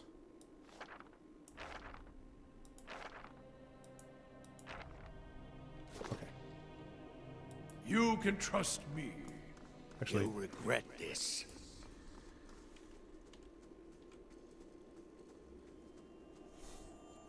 yeah, the dog is not stealth. The dog always remains in stealth, just as a normal process. Do not remove any equipment from the army without permission from Arms Warder Maroon or Captain Gregor. Okay, well, that's not going to be the case. Yep. That's settled. Durgan Iron Ingot. What else? Battered Helm. Okay. Ooh. That's the helm! That's the dude's helm! I forgot I was looking for this guy's helm. As it has twice before, your vision blurs and fades to black. When it returns, you find yourself on your knees, a shattered sword in your hand, and a broken, battered helm in front of you. Your helm. You can feel blood pouring down one side of your face, and you know for certain that you will never see out of your left eye again. Arrayed around you in a circle are other warriors, some from your tribe, the rest from an enemy tribe. They watch the combat in silence. You're going to die, old man. Your opponent is brash, but young and strong. You still think single combat was a good idea? You do. Last winter's famine took a heavy toll on your tribe, and your warriors were in no shape to fend off an all-out attack from its enemies. Single combat was your tribe's only hope. But not if you lose. Hey, Sharian, what's up, man? Going pretty well so far. Once again, the world stops, the memories trail awaiting your guidance. Take him down with you. You force yourself to your feet and toss away your broken blade. Summoning the last reserves of your energy, you charge your opponent. He's ready for you. His blade bites deep into your side, a mortal blow. He laughs, but the last laugh is yours.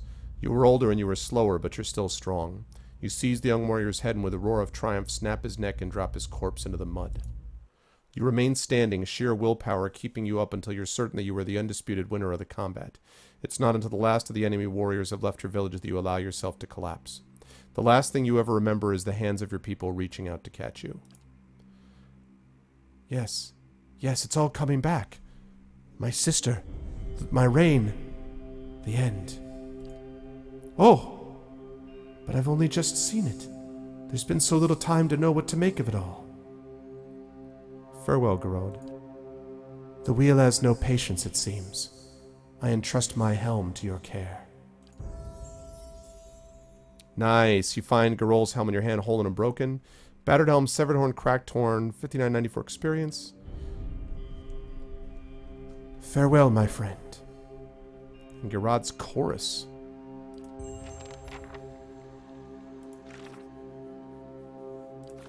I reforged the helm. +3 might and retaliation. Damn, retaliation is awesome. Okay. +3 might? I'll give you 2 guesses who's getting that. Yeah! Yeah! Aider +3 might. Oh yeah. Ladies and gentlemen. +3 might.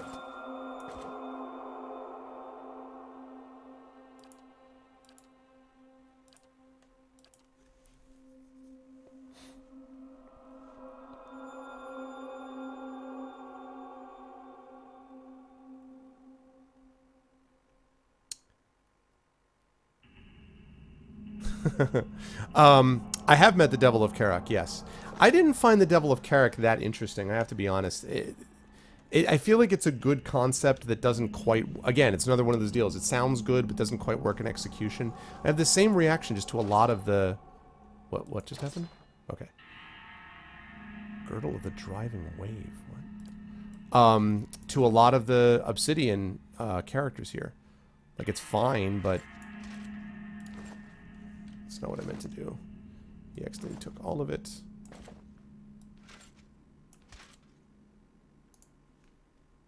Knockdown, 1 per encounter.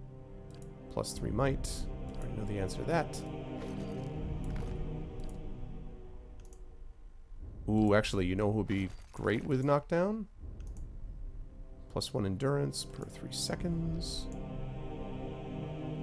It actually is fairly good. Yeah, it's better than this. +2 con.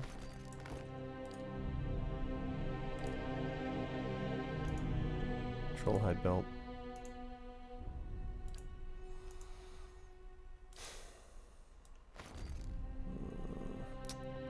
I don't love the knockdown thing.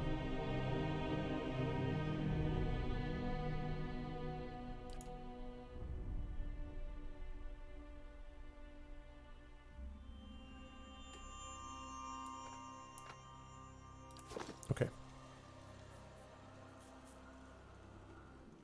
Alright, good night, Shadowed. Sleep well, man.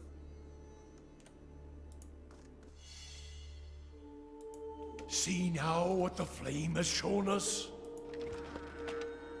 Ooh. Look at that.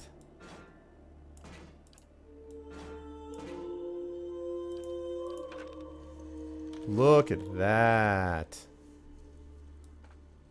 That's purty.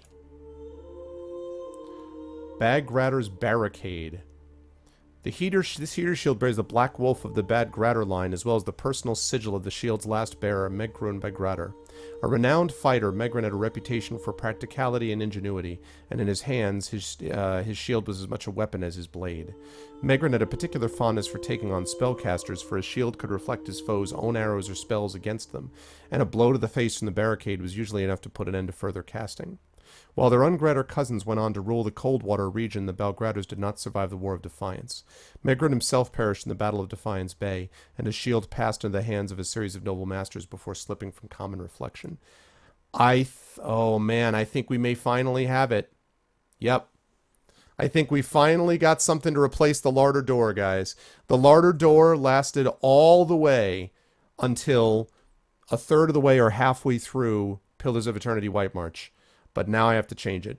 It's got less deflection, but other than this, it's better on the accuracy than this is. It grants bash, just like Larder Door does. 10% of ranged attacks are reflected back at the attacker, and it creates interrupt, 18 to 35 crush damage, etc., on a critical hit. That's definitely better. Man, Larder Door has been great, but time has come. And I'll say something else, too. Look at this.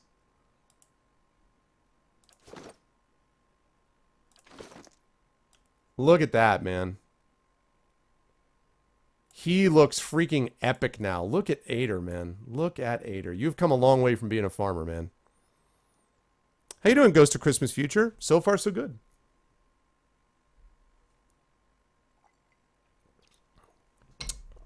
Well, there's... You know what it is, Hippo, is there's not a lot of shields that I found, anyway, in the game to begin with.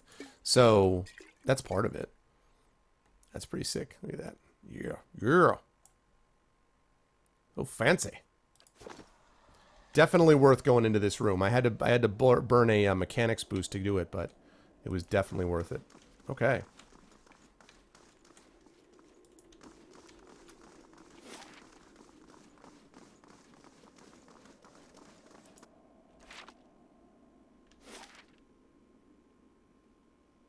The thing is, I don't know.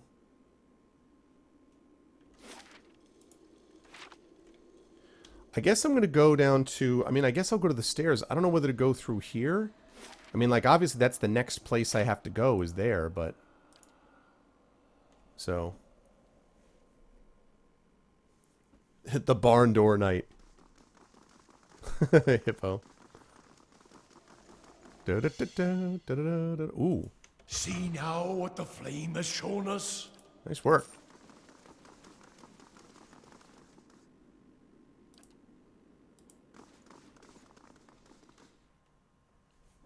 All right, I want to see... I mean, if this is a big whole other level, then...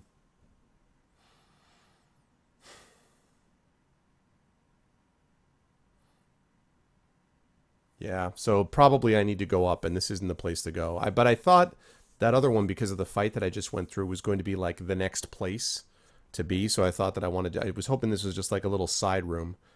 But if not, then I'm going to have to go back down and check that other place out.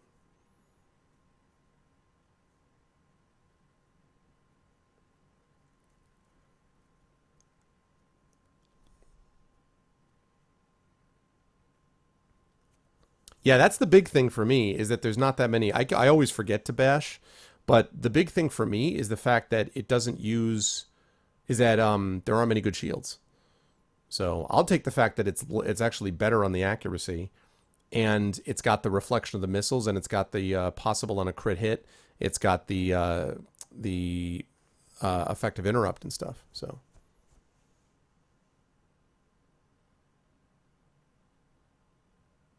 That's interesting, Hippo. Oh my god, this must be an epic level. The one problem with Pillars, sort of on the software level, is the load times are kind of ridiculous. The load times are a little crazy. I mean, yes, I don't have an SSD, but let's you know, let's be fair here.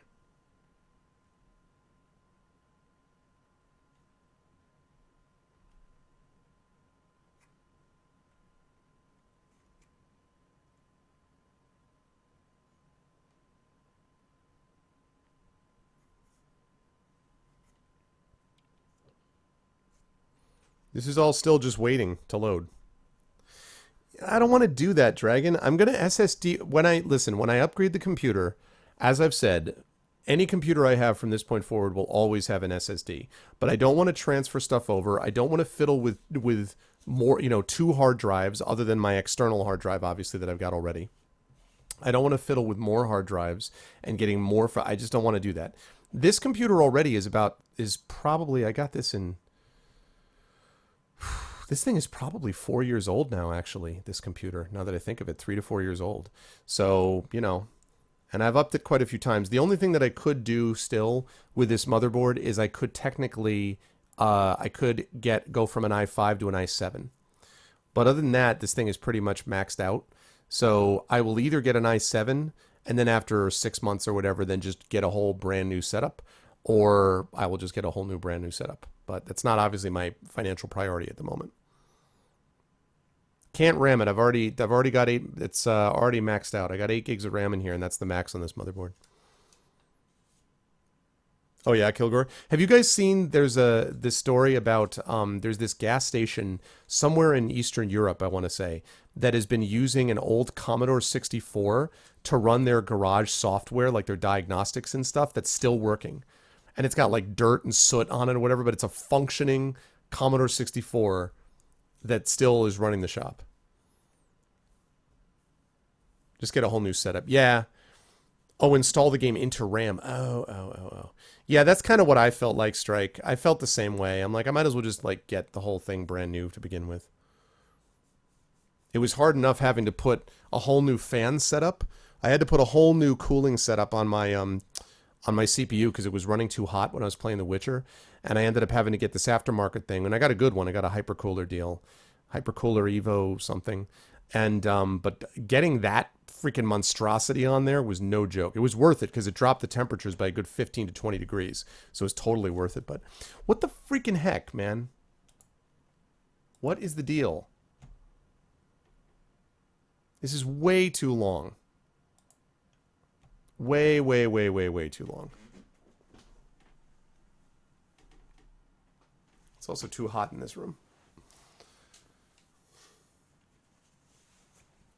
3.1?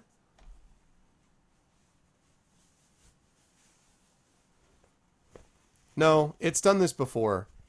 Where it's go like just on this game.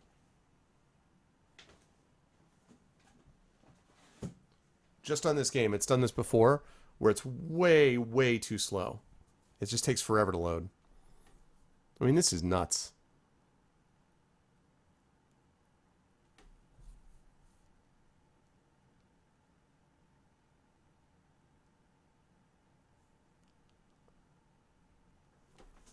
Yeah.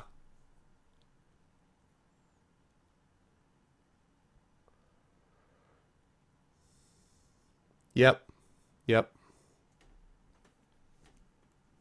Although you've probably heard this, Strike. Actually, that ends up being a good thing in some ways because it makes it a lot harder. Like, there's no internet hacking of, like, nuclear codes. You know what I mean? So in a way, there's something to be said for the idea that it's not a, you know. Oh, really, Stonewolf? I mean,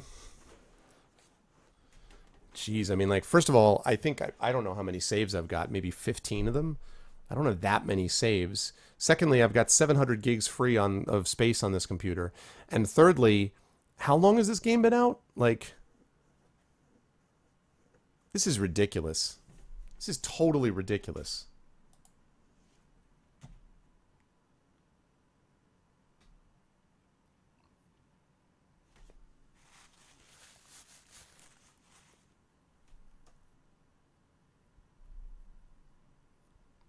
Yeah.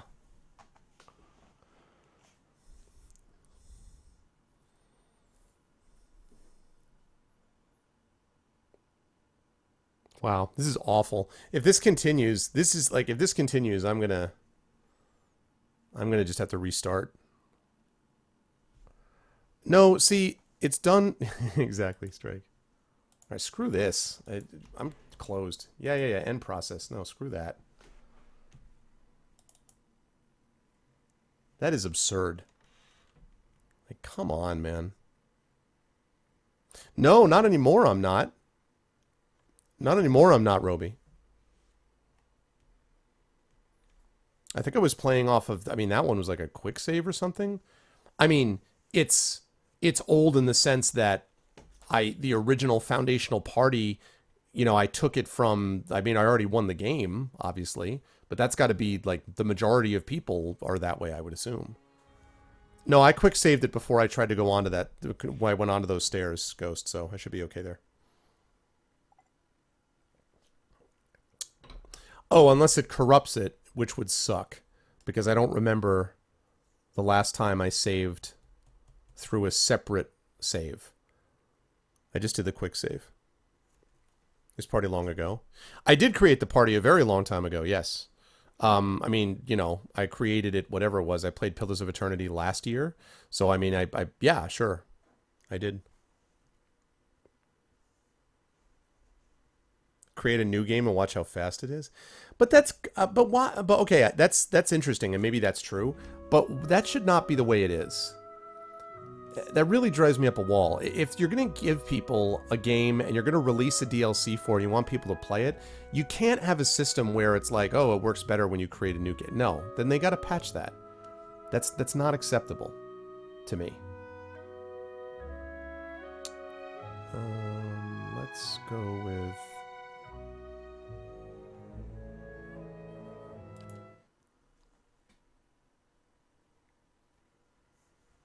No way to fix old party saves. I just that to me is not, I mean, that's actually, thank you. That's really, I'm actually really glad you told me that, but that's completely unacceptable. I mean, that's just not acceptable. I don't want to create a new party. I like this party. I like the party I have. So that drives me up a wall. If you're going to do save games, if you're going to do new DLCs or something like that, or expansions, you've got to make it compatible with older saves. You just have to. It's not like this is, you know, a game that's on a different operating system, and it's crazy. You've got to do that. It's just not, it's not acceptable. Not acceptable. And I mean, the game is as patched as it can get. The game was patched up to, you know, like straight up full patch before I did anything else. It's annoying. Hey, what's up, Michelle? Yeah, no, I'm back to playing Five Nights at Freddy's. So, yeah, so I'm going to have to... This is now the loading screen at the beginning of the game. Oh, my God. Wow. That is terrible.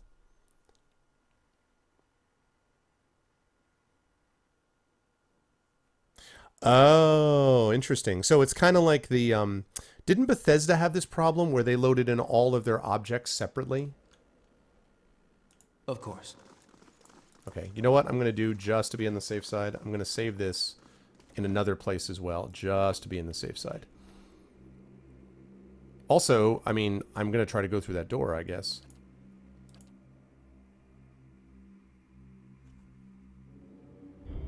But didn't Bethesda have that problem where everything loaded in separately, so everything was kept permanent? So after a certain point, like, it just more or less crashed the system, like it had huge memory leak problems? I want to say that was the Elder Scrolls stuff that did that. Also, because I'm interested,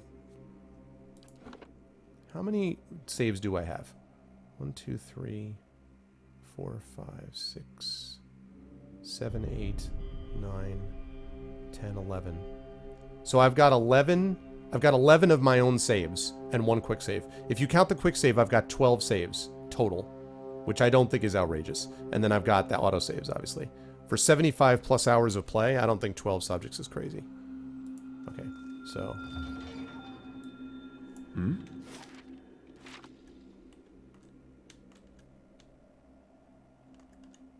Alright, let's stealth see it up. what lies this way. Uh-huh. Something over there.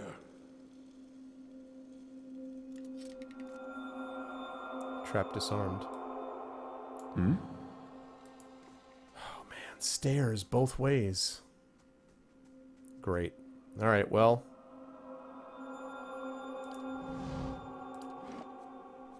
Alright, let's save it. In the same place.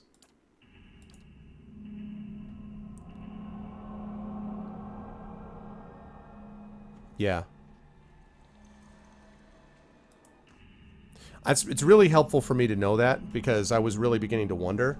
But It does, but it irritates me. I just don't give them a pass on that. They've got to be able to set up a situation where they can fix an old save game, because it's normal behavior. Like I don't want them to have to fix a patch where people who have been doing incredibly stupid things, or people who do things that are way outside the norm. You know, if it's like, oh, the game doesn't work as well if you have 150 save slots, or if you've got 600 like objects in each character, like if you have like stacks of 10 potions in each one of it. Like I don't necessarily expect that to be working. But it's expected behavior that you're going to want to play with your original party when you get the DLC. It's just expected behavior. So they've got it. Then I mean, get good is basically what I would say. Like fix it, you know. So they said they tried. Yeah, I mean, yeah, I didn't know. Again, thank you, because that's actually really helpful to me. But like, yeah, no, nope. Do not accept argument. Do not accept argument. Okay, at least this loaded up. Okay. So, let's save it in the same spot. Get good. Is LOD stand for, oh God. What does LOD stand for, before I even say? Does LOD stand for something? Logren's fire casts light in dark places.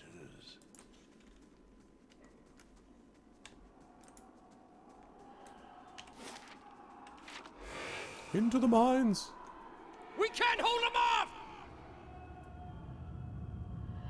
Fall back!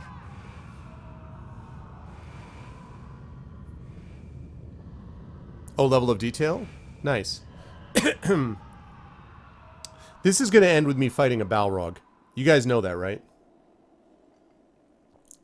That's the way this movie ends. This movie ends with me fighting a Balrog. The dwarves delve too greedily and too deep. Lords of Death. Okay, Lords of Death. Legion of Doom. What's up, Batman? What the heck is the game that I'm forgetting? What's the game that I'm forgetting that was like Dark Souls and Bloodborne? And I can't remember the name of it now, but it wasn't as good, basically. Something heavy broke through the railing and gouged a chunk out of the bridge. Heat ripples and rises from great covered hallways below you. Okay. Hmm?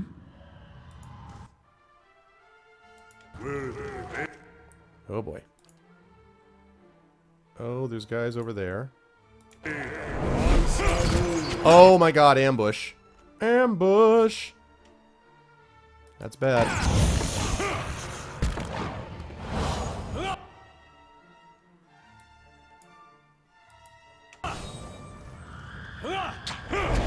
I don't know what you are, but whatever you are, you're gonna die. Because I am concerned.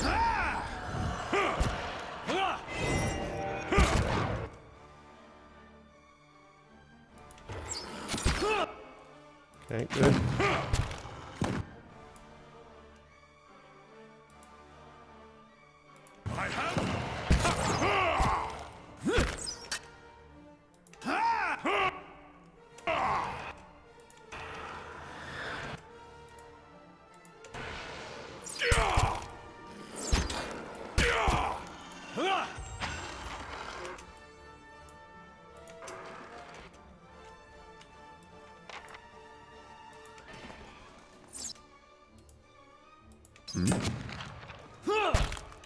My mind feels sharp as steel. Oh my gosh, that shotgun. Hmm?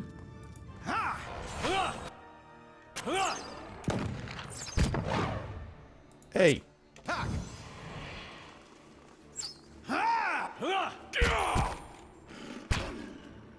Wow, the giblets, though.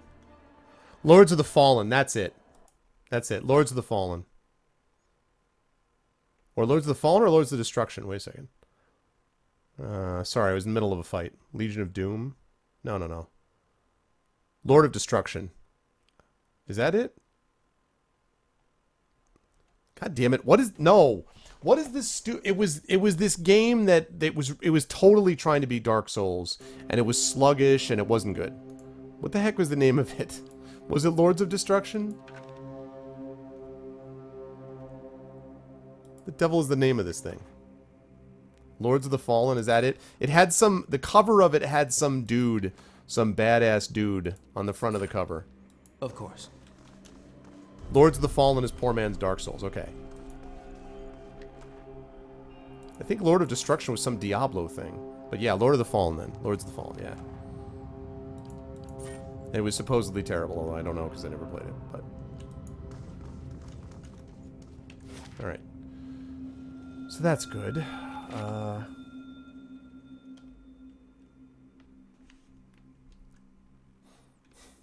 A Viking look-alike dude. It just showed his face. I'm gonna make sure. I think you guys are right that it is Lords of the Fallen. That's not what I meant to do. But I'm gonna look it up.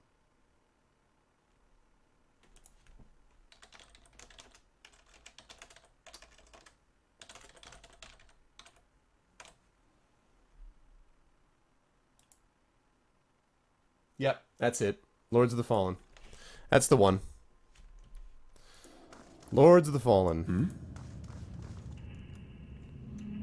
Okay, how are we doing on this? Workshop, that sounds promising.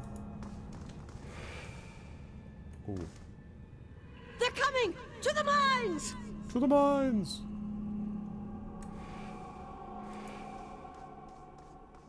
Every bone in this skeleton has been snapped in 2 or more places. It's a little troubling. Hey.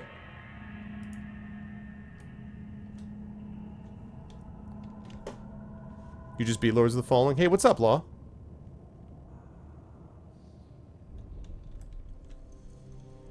A simple test. I mean, I heard it was terrible. Really? Okay, the workshop. Alright, I got one of these. It's my last one of them also.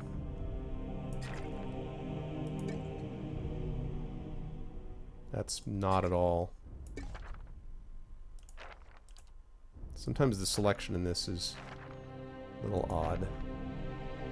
No, I didn't ask for that either. Can we please do what I asked you for? Okay.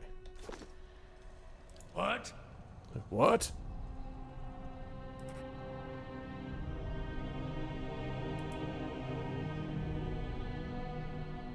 A simple test. Still? A simple test. Wow. I can do that. Okay. Well, quick load. Or rather, just load. Man.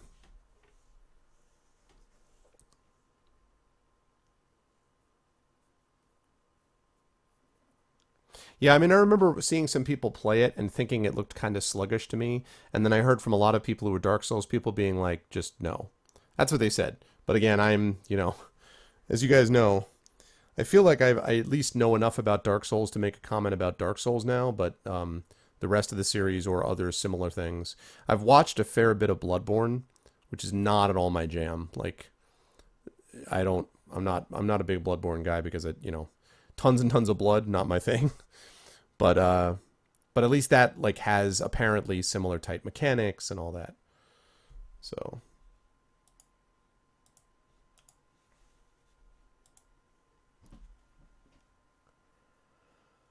Oh, God, the load times. All right. We got to level up. Zawa is ready. Oh, Zawa got to level up.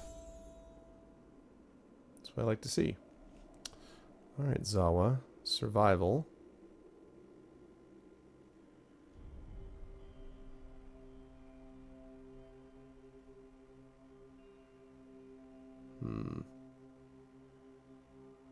Nah, I'm gonna keep it for for survival. Okay, what do we got here? Mortification of the soul, 3 per rest. Oh, to gain a wound, yeah, no. Veterans recovery, that's it. Clearly veterans recovery.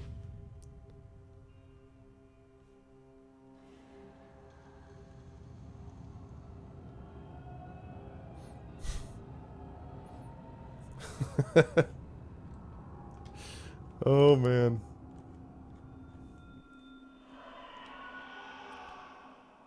Okay. So that took care of that. So I want to go up and check this area out since I already had to deal with all these things. Yes? Stealth it up. So far, I'm fairly happy with how my crew is handling this. Been doing pretty well so far.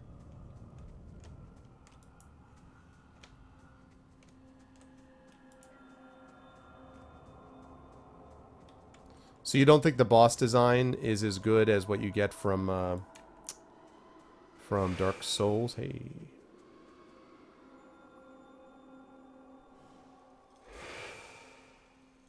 Interesting. Shattered skeletons lie prostrate before the shrine. Swords and helms have been laid at the feet of this statue. This stuff has got to be trapped.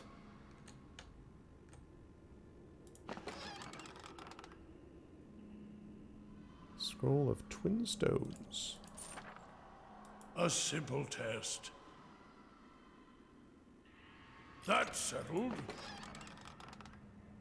Topaz. Gauntlets of Ogre Might. Ooh.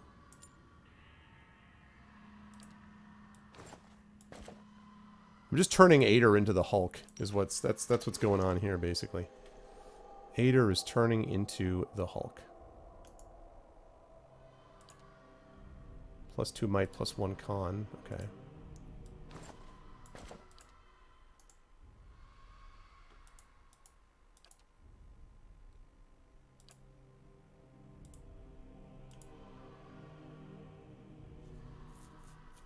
Yeah. This is going to be better.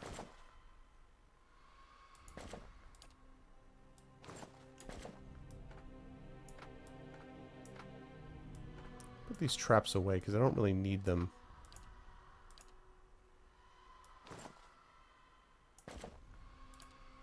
Okay. That's nice.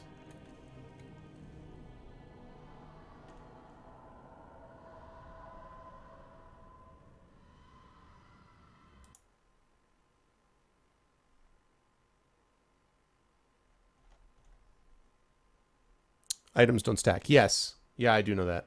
Hmm?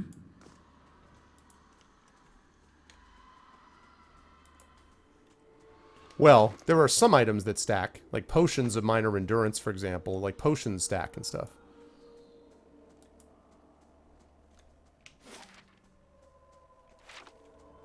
Alright, might as well continue to go down this way since we investigated it this far.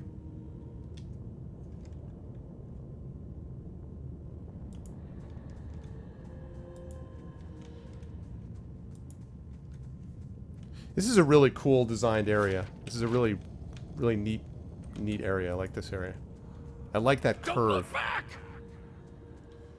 That's really cool. See, it's interesting design because the effect is the same, right? Like the effect is the same as if you just had it be like a simple go through the door. But this curvy mine track down which a minecart would go is pretty sweet.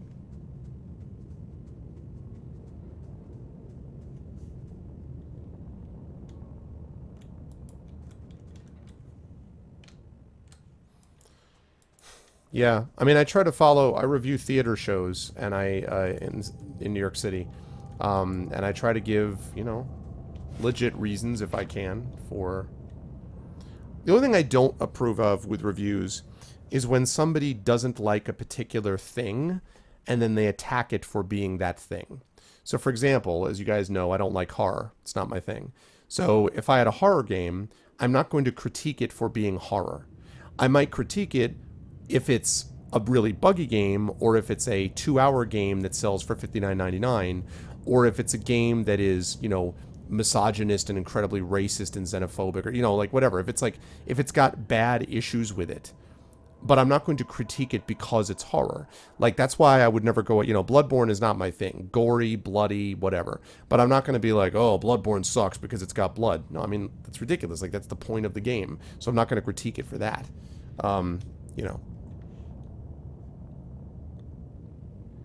A bit like that. Oh, wait, say this again. What is this now? Oh, that's right. Yeah, I did know that. Yeah, that's true. I see what you're saying. Yeah, I guess that's true. Yeah, so that means I shouldn't be. Yeah, I forgot about that. God damn it. You know what? It's going to take way too long for me to go back through and figure out what I'm doing. If I was min-maxing my guys, I would then start putting on different like things to max that out. That's dumb. Again, thank you. I forgot about that, and that's dumb. Like, it's one thing to say a ring of protection doesn't stack with armor. You can either wear a ring or you can wear something else. But if these are things that are different kinds of armor, and you're putting them on your body, and they address different aspects, it's ridiculous that they don't stack, in my opinion. What does the helmet giving me might +3 have anything to do with gauntlets doing the same thing? Yeah, I forgot about that. Oh, yeah, for sure, Joey. Can't do a reliable review of pie if you don't like pie. Right. If someone gives you pie where the food has gone bad, you know, when there's mold on it, you could be like, I'm critiquing it because there's mold on it. But if you critique pie because it's not cake, then there's a problem. And that actually happened, to me in, it happened to me with a review from the Third Sign. Major place, too. The Publishers Weekly attacked it. The person attacked it literally for things that were not in the book. So, like, well, there's talking animals. There's no talking animals in the book at all. And then the second thing was, they're like, oh, you know, like princesses and princes and, you know, and all this stuff, and it's overwrought. So basically their argument was, it's epic fantasy. And they didn't like epic fantasy. That pisses me off.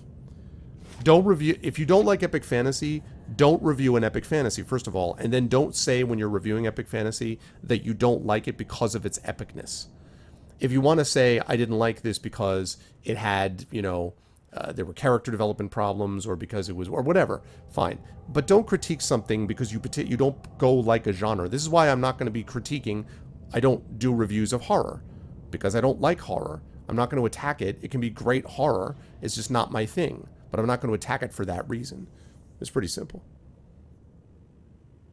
Yeah, thanks, Roby. No, I appreciate that very much, man. Yeah, somewhat.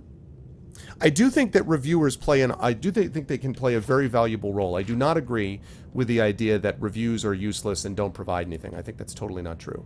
Something burns beneath you, but you can't see what. I take my job as a reviewer in the theater side very seriously, and I think you absolutely can review things that can help people because it can give you a sense of what you're looking at. It can provide a context for what you're watching. But, I mean, yes, everything comes down to opinion. But the opinion of someone who has studied theater for their whole lives and knows a whole lot about the development of the field over someone who's never seen theater before, that doesn't mean I can tell you I like this and I don't like that and my idea is better than yours. But it means that I can give you some concepts and ideas that you might not otherwise have known. Oh, that's it. Yeah, that's funny, Law. Like, what is he looking for otherwise, right? Yeah, Ten, I'll be honest with you, Ten. Now that my career is farther along, it's different. But the first review that I ever got for one of my creative works, for like not counting my playwriting and stuff, but for one of my for my novel, came from Publishers Weekly. And it was that piece of garbage hack job from someone who got paid $20, which is what you got paid for Publishers Weekly, to do an anonymous hit job on my book. And I will tell you right now that John Helfers, who you guys know plays D&D with me, who's the editor who bought The Third Sign, said it was the most unprofessional review he had ever read. Because think about it, what it's also saying is that he's an idiot for having bought it. It was the first review I got, and the reason it angered me so much is if I had been someone else, if I had been someone who was even more sensitive, and don't get me wrong, that rejection, that review hurt a lot. But if I were the kind of person who had decided, who got that first and was like, oh crap, I can't write. Because that review basically was like, stop, more or less, just summarizing it, this person's terrible, stop writing. If I had been a different kind of person, I would have stopped writing. And that pisses me off. Because the second review I got, which came a day later, was from Library Journal, and they raved about it. And I got a bunch more reviews where they raved about it. And in the end, I think I got like 11 or 12 reviews for The Third Sign that were from like official sources. Maybe it was more like 9 or 10. And of those, there were 7 that were strongly positive, say 6 that were strongly positive. There was one that was like lukewarm, one that was negative, and then there was that hack job piece, which was so way out on the side, it was awful. The rule does not apply to weapons? Oh my God. Yeah, exactly, Kilgore. There you go. There you go. Hey, Smitten Like a Kitten. I'm here because I saw your Josh Sawyer interview on YouTube. Nice, Smitten. Well, I appreciate you being here. Welcome back. As you see, I'm continuing on with more of Josh's creation, so to speak. Also, I love that name. So welcome in, Smitten Like a Kitten. Hello, Irritable Canadian. Irritable Canadian, I think I may have commented on this before. I do not believe that you are an irritable Canadian. I don't think that's possible. I just want to say that. I don't think it's I don't think it's possible for you to be irritable. Every Canadian I know is nice. So I just disagree with you. And I like Pillars of Eternity. I do not put Pillars of Eternity on the level of the Baldur's Gate games. I think it is a spiritual successor to them, but it is not to me at the same level. I don't like the combat system as much. I don't love the world, so I don't adore it the way I adored Baldur's Gate, but I like it. I thought Pillars of Eternity was a good game, and I think that this expansion that I played has been good as well. I don't adore them the way that I adored the Baldur's Gate stuff, but I think it was good. There you go. Sorry, I keep switching off because there's chat is coming up with some really good stuff, so. Well, depends, Joey, depends. Depends. I've seen some games that do fit into that description, so it depends. I do think that there are some games that fit that mold, but it's a pretty high bar. And it has to be something where it affects other things. For example, I think attacking something because, for example, oh, there's a character in it who happens to be transgender, and spending all this time attacking it, people who attack something because of that, I know exactly what their political leanings are too, if you know what I mean, so. That's it, Thor, yeah. Well, it's not just that, too. I mean, they didn't say in the review, stop writing. It's that the stuff that they brought up, basically, if you brought it to its logical conclusion, was like, you should stop writing. And I'm like, it just really angered me. It's garbage. And it was anonymous. So you don't have to, like, stand up for it. Every review I've ever written is under my name. So I stand by my work. And I've had critical reviews of people, of shows, but I've always tried to be constructive. But I stand behind my work. But this anonymous garbage of saying something and then retreating behind the safety of the internet, no. And especially in a work like that, which, again, violated the two cardinal sins. Number one, it violates a rule where you're attacking it because it's the genre that you don't like, not because of the book itself. And secondly, it made up stuff about the book, which was literally not true, literally not factual. So the person clearly read some of it, skimmed a couple of chapters, and then was like, oh, I hate this and I hate epic fantasy, and then wrote that review. Not acceptable. I am excited about Tyranny, Smitten, and in fact, we may be doing a special stream about Tyranny because the aforementioned John Helfers, who I was just talking about, my editor for The Third Sign, John Helfers is he did the guidebook for Tyranny. So he did the guidebook, and I'm trying to work out a special stream with him, Smitten. Hippo. Irritable Canadians are everywhere when it's not hockey season. You were irritable then? Is that like the most that you ever get is irritable, though, Kilgore? Like, the highest you ever get is, like, irritable. You're like, well, damn. Like, an American, they're like, rage! Like, flipping tables. But Canadians are like, it's like the dude in Office Space. You're like, I need my stapler. I'm just going to snap. I need my stapler. Yeah, that sucks, Kilgore.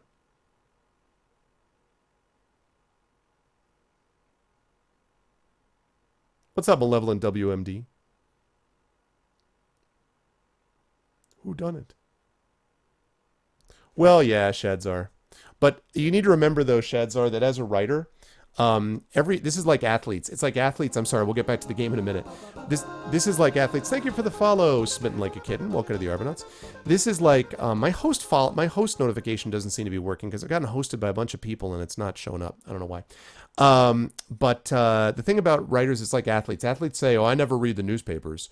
I never read the newspapers because blah blah blah blah." Yes, they do. They all read the newspapers. They all watch the shows, and writers are the same way. I never read my reviews. Yes, they do. All of them do. Some of them pretend they don't. They all read their reviews. Now, a lot of them, they read them and then they forget about them. But as many authors have said, like the one negative review will stick with you longer than 5 positive ones. That's not true, actually. I have gotten some very good positive reviews that have been really sustained me. And most of my work has gotten pretty good reviews, which I'm glad about. But yeah, it's hard, Shadzar. When you get a review, it's not just that it's negative. I've had reviews that people were like, this wasn't my thing. I didn't really like it. That's fine. It's making stuff up that bothers me. It's lying about the book that bothers me. Canadians hit DEF CON when we send a sternly worded letter. Oh my god, so much good with the chat. Good chat, guys. Good chat, I love it. Good chat. For those of you who are following the stream, by the way, and who like what you see in here, or are new to the stream, please do what Smitten Like a Kitten was nice enough to do. And please follow the channel if you can. My name is Arvin Eleron. I do a lot of different types of games, but I focus on story and narrative-based games mostly. So a lot of RPGs like this one. A lot of also developer interviews and things like that I do. A lot of D&D on this stream as well. Some Fighting Fantasy game book play and other stuff like that. I also have, thank you for the follow, LOD Roby. And also I have a Patreon as well, which is basically my subsystem.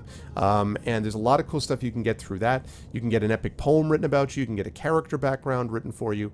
You can get a copy of one of my band's 2 albums. You can get critiques of writing at higher tiers and stuff like that. So if you like what you see in here and you'd like to support me and also get the channel further up, at $5.25 I'll be doing an Ask Me Anything about streaming, DMing, writing, teaching, all the other stuff that I do, music and so on. So there's that. $5.50 we give our vocalists, which is my voiceover team, a raise. We do a voiceover thing on this channel once a month. And at $5.75 the channel will get its own Discord server, and at $600 a Talisman tournament. And if any of you were in here, I bet like me you played Talisman and love Talisman, and we are big fans of that as well. Frost Ooze.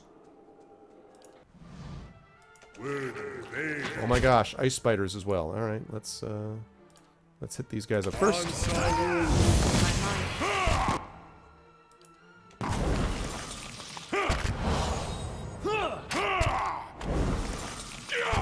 Whoa. Ice beater. All right.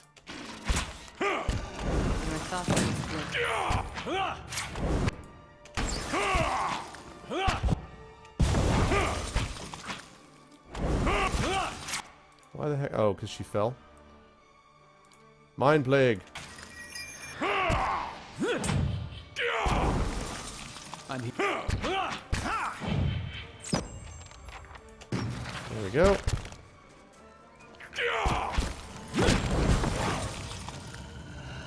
And in comes the dragon. And there goes the dragon. The dragon.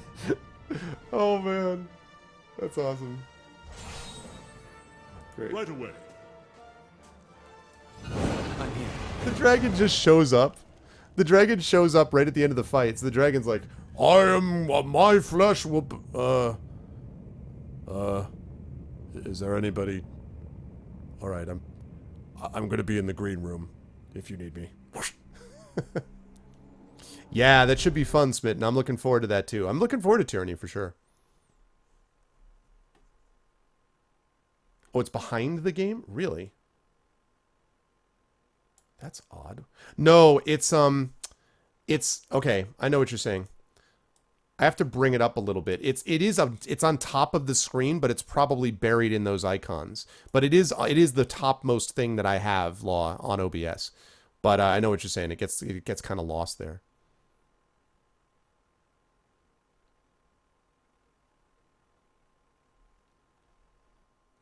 Hippo, this streamer spends way too much time talking to chat and playing really boring games. Also, he eats kittens, 2 out of 10. And then an hour later, I can't believe I'm still watching this boring guy play, but for some reason I'm interested in watching him be boring. Anyway. Oh, man. Come to your home and cook you dinner. I'm sorry, 10. I don't want it to be anyone to think of... You know I've said that many times. I don't want anyone to think of it as, like, affording or not affording. You being here is really important to me. That's the most important thing, is having people here, so... What is Talisman? Oh, Talisman.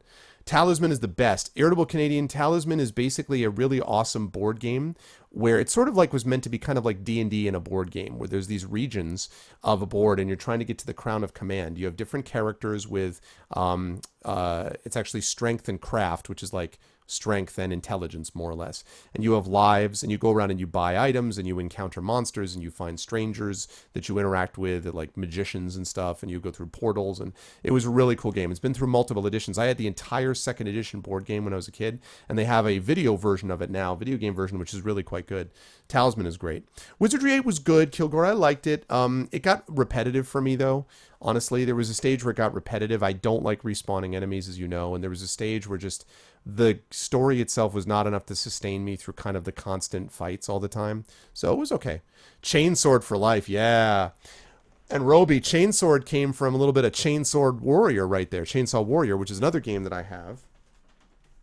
As I get my wires caught again on my chair. I do like cooperative board games. Sharian, I'm with you 100%. I do prefer co-op games. I love co-op games. But Talisman is kind of its own thing, to be honest with you. Coming for your healthcare. I will distract you with homemade cookies. Why Chanters suck. Yeah, the problem, Hippo, is that I'm taking out my enemies so fast that I can't get to my Chanters usage. That's part of it.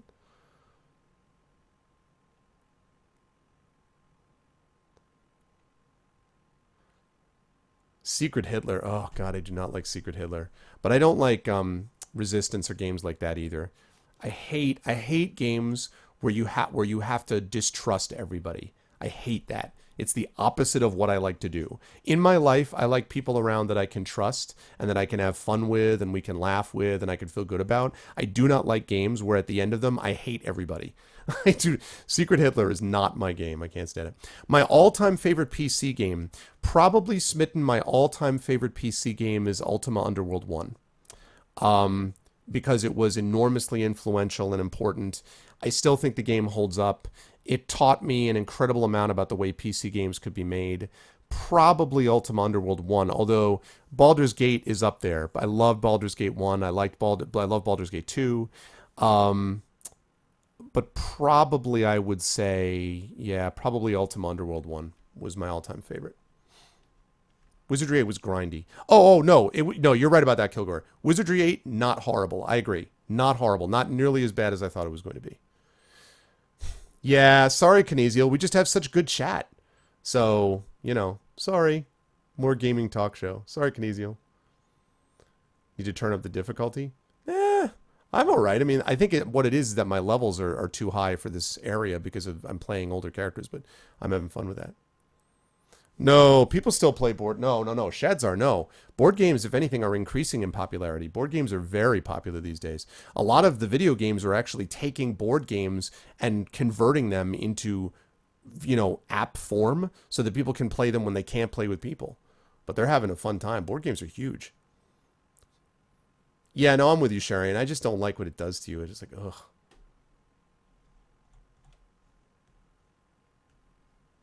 Okay, sorry about that, guys. I apologize again, but there's been a lot of good chat today, so. You guys are the reason that I do this, because you guys are here. We're at maximum quality of camping supplies. All right, well, you know what I'm going to do? I'm going to camp. All right, let's get ourselves some damage reduction, too.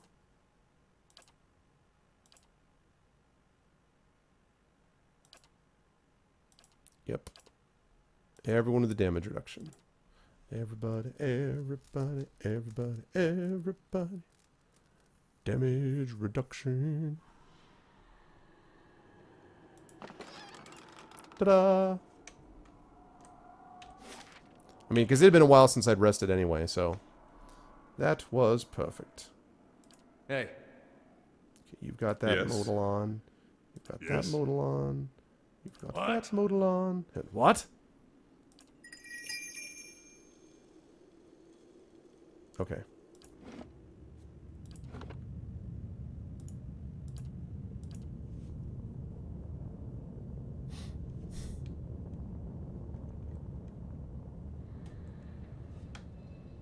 Yes.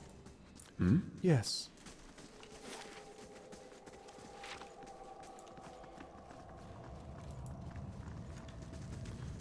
I felt like a little bit sort of anticlimactic, that room. I was kind of expecting more, to be perfectly honest.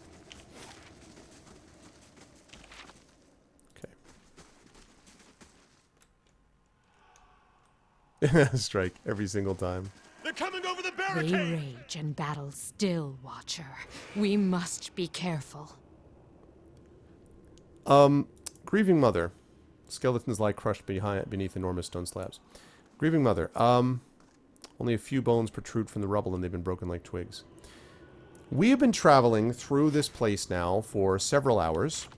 and have been attacked multiple times. The wall has been smashed into great jagged stars. And have attacked multiple times by angry spirits and ghosts. Telling me now in the middle of it, oh, by the way, be careful. It's a little late. I gotta be honest with you, Grieving Mother. A little late. You might want to kind of keep up. Because I have played the new Steam version, and in fact, Smitten Like a Kitten, I have a very good relationship with Tin Man Games and Neil Renison, who happens to like Ultima Underworld, by the way, connecting that. And so the Warlock of Firetop Mountain, I actually did a special stream. If you look on my YouTube channel, you'll see where I did a stream where he answered some questions in chat, and we had a voiceover thing where we did voiceovers of the Warlock of Firetop Mountain. That's probably a game that I'll do a lot when I'm on the road. I can see myself playing more of that. I love the Fighting Fantasy game books. I've played through them on my channel, and I'm up to like book 23 or 24 in the series. Plus, I did the Sorcery series as well. So I was all about it anyway, and I really liked the way they did it. So, yeah, it's good stuff.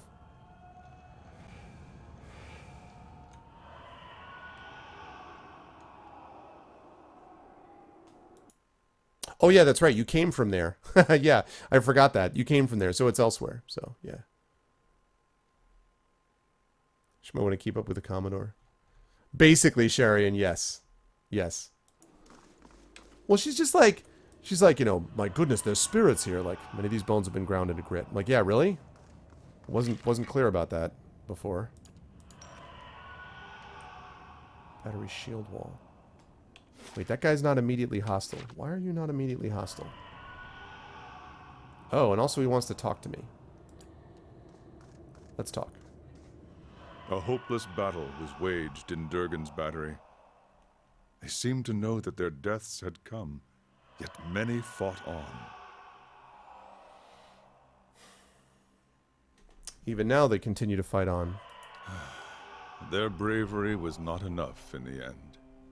They might have made great Nalpazga warriors, if only they had been born to Khan. As deep. I'm here. Wow, I'm 44, Law. I'm not half a century yet. Fight! Oh, come on. That was lame. They see me and then fight? Oh, for gosh sake, man. I mean, really?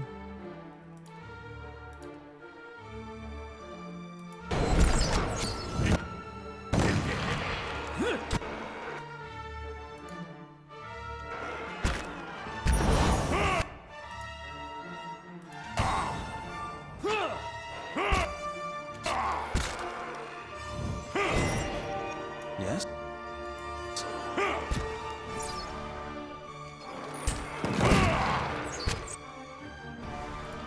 Okay, let's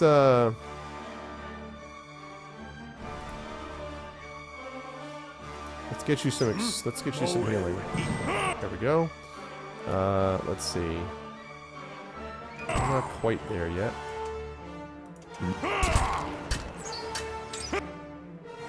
Good.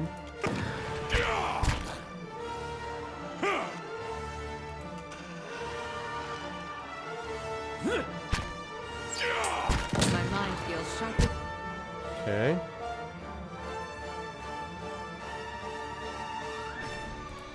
Let's disintegrate, shall we? Yes?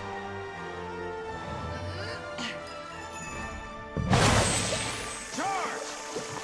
It's not working! There we go. Arv is younger than Yarv. Well, no, I mean, like, I thought that they were going to I figured they were going to immediately aggro on me, you know? And instead, they were like, oh, I'm actually maybe going to be friendly. Psych! It's like, oh, man. Should have had a V8. Okay.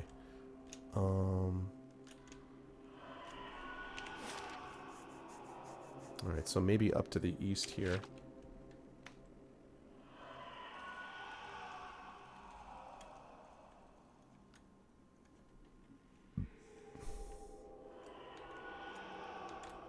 Level 6 prone ability?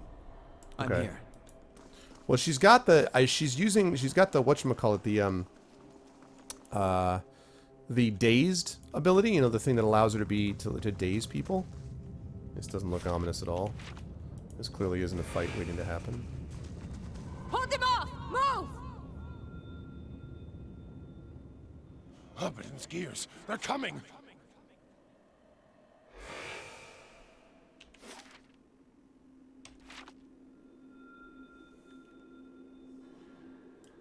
Yes? Shift Q. Yeah. For the battery! I haven't had the reason to do that too much, but it's a good call though, Hippo. Yeah. Well, I mean, I've been affected by it a few times, and Let's see what lies this way. better get into scouting mode.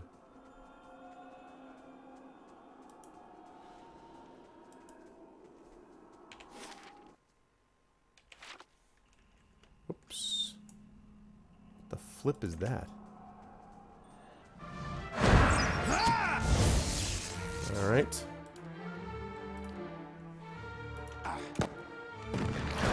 Second verse, same as the first. Alright. Yes? Attack!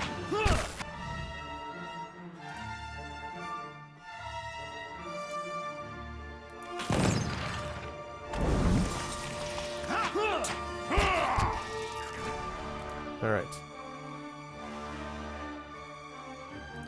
Force of Anguish. Go! Huzzah!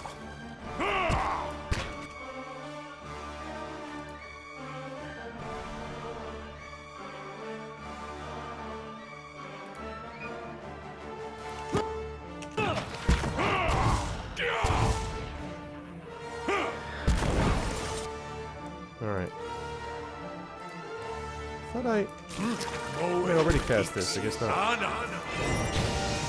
Attack! Okay.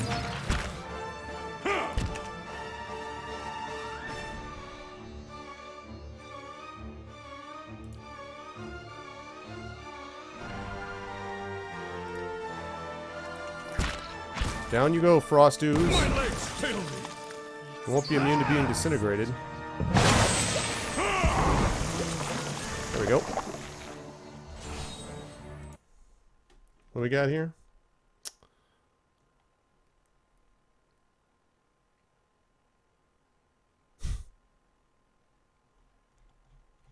Alright, sounds good. Thank you for stopping by, Smitten Like a Kid, and I appreciate the follow. Thank you.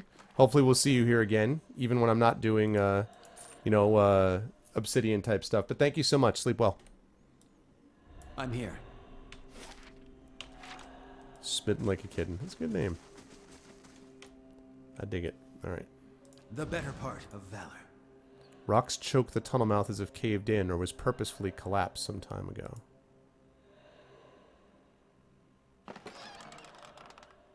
Stalking boots. Hmm.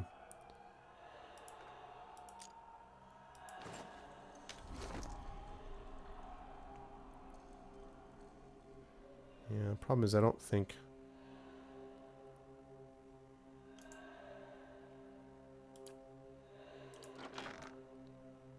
+2 stealth.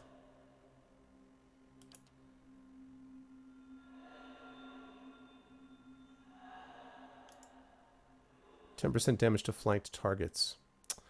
That's probably... Yeah, you know what? That's actually probably better. Well... maybe. Depends on how often I flank. I guess I don't really flank that much with this crew. These boots are made for stalking. And that's just what they'll do. Someday these boots are gonna stalk all over you. Doom, doom, boom, boom, boom. Okay. So far, so good. Really like to be able to open that workshop door. Alright, I don't think we're gonna run into traps here yet. Iron and copper deposits are spattered with blood. Well, damn. Scroll of missile barrage and a fine rod. I haven't even used his scrolls. I have, like, so many scrolls that I generally don't use.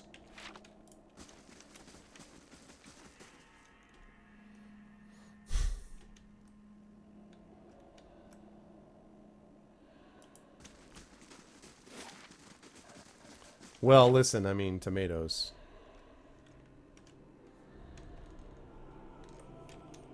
No need to talk too much about tomatoes, let me tell you. They're not quite at the raisin level, but not a big fan of tomatoes. I like ketchup. I like some marinara sauce. Tomato sauce can be good. But tomatoes themselves, by themselves, nah. Nah. We're outnumbered! We're outnumbered. I wonder what the end game of all these attacks is going to be. Yeah, so that's down there someplace. And I've still got that to try to get into, and then I've got someplace down here I still got to deal with.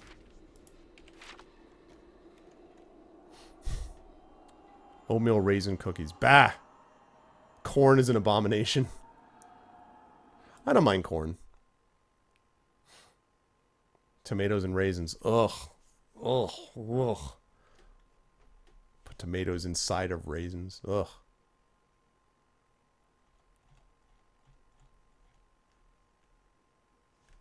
Inclusive of tomatoes.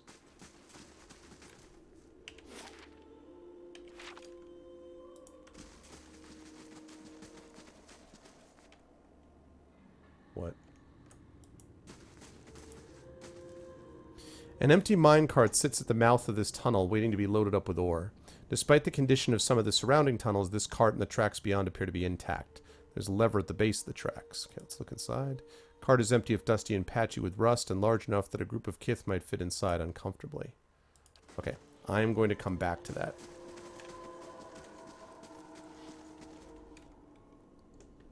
Has different opinions of me. Stop! What's up, Raziel Lenhart? Tomatoes. Yeah, tomatoes. The iron and copper deposits spattered with blood. I've heard that before. Whoa. Listen, you hear that? No, I don't hear that.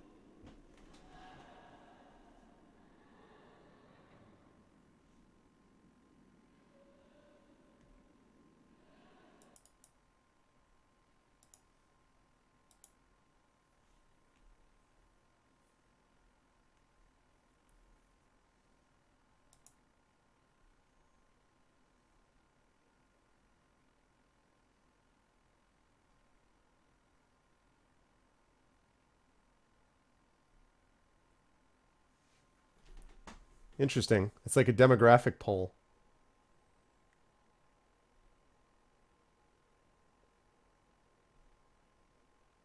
I like these subdivisions. Nice, Raziel. I hear nothing. What's your opinion on sun-dried tomatoes? Is that from Aqua Teen Hunger Force, right? What's your opinion on sun-dried tomatoes? Of course I didn't eat them, because they are disgusting. I don't even remember the particular episode, but... Erasmer's letter. Something was hastily scrawled across this page. It reads, Floru, we're trapped here, but I take heart in knowing you're safe below. When this ends, take whatever you can carry and leave for Fort Bonepicker at once. Take our nephew if you can. It's not safe here. Keep this with you. Your love, Erasmer. The other side looks like a poem, but it's obscured with dirt. Okay. Fine Arbalist. Potion of Mashur. Endurance. Okay, so those spirits didn't go away, which means I'm going to have to fight them somehow, because they're not leaving. At some point, they're going to be fought again.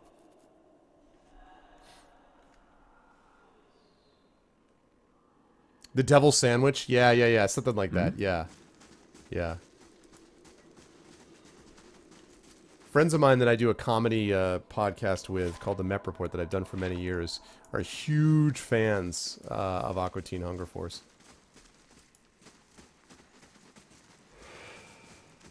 Are we safe here? Quiet.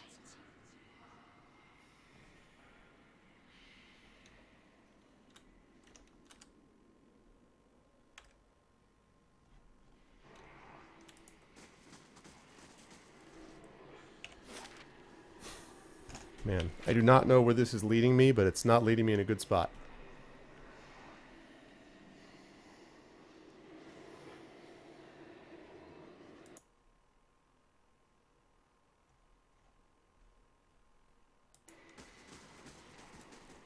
Yes?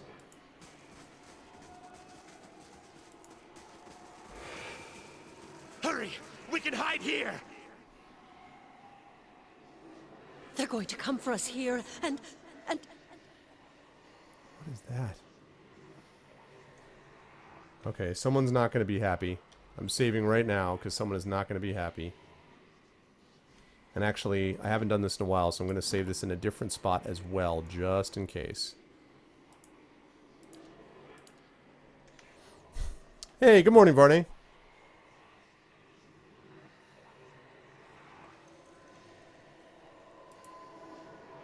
This dwarf's remains lie on the floor, covered in dirt and swathed in cobwebs. Alright, let's reach out to the essence. It takes little additional effort, but you manage to gather the floating essence to you. You work your way into it and suddenly find yourself immersed in the soul's memory. The shock hits you with an almost physical force. Your heart hammers within your chest. Other Pargrunan rush past you, retreating or attacking. It's gotten hard to tell. You're running along a dark tunnel, pushing your overtaxed body as fast as it will go. Your heart pounds harder with each step. Concussive thumps echo above you. Each one seems to resound in your heaving chest. You pass the mines and reach the main hall.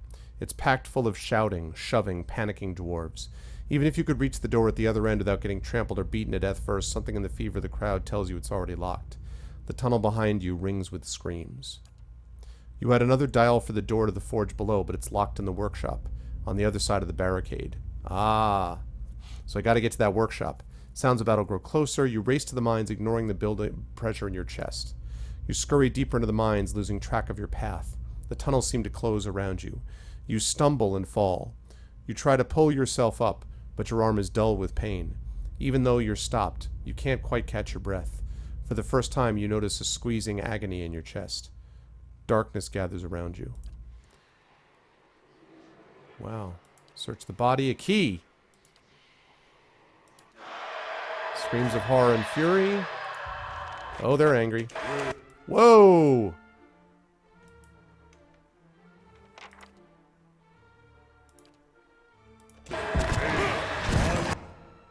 Okay. Yes? Charge!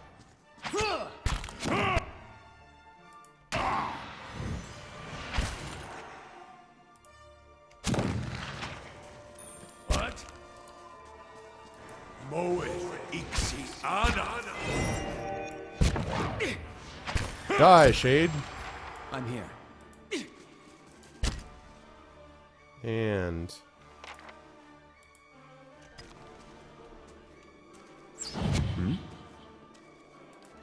I keep forgetting about slow mode. I need to remember to use that in combat.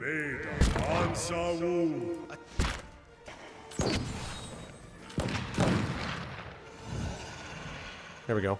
I needed that key to get into the workshop. So, Love Shack, this starts right before the main campaign ends, so it starts before the point of no return. And in fact, you have to take that autosave before you actually finish the game. I mean, like, obviously I finished the game already, so I just had to take a save previous to this, which I have to say I don't really like. The skeleton's ribcage has been smashed into fragments.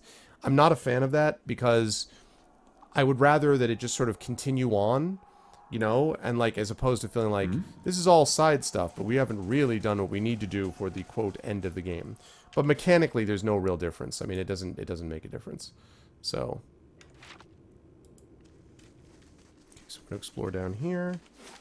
And then down there, but I'll be able to open up that workshop. Actually, I'll need to go back and open up the workshop. Oh, hi.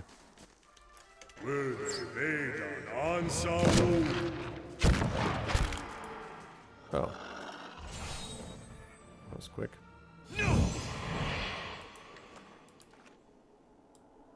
Hmm?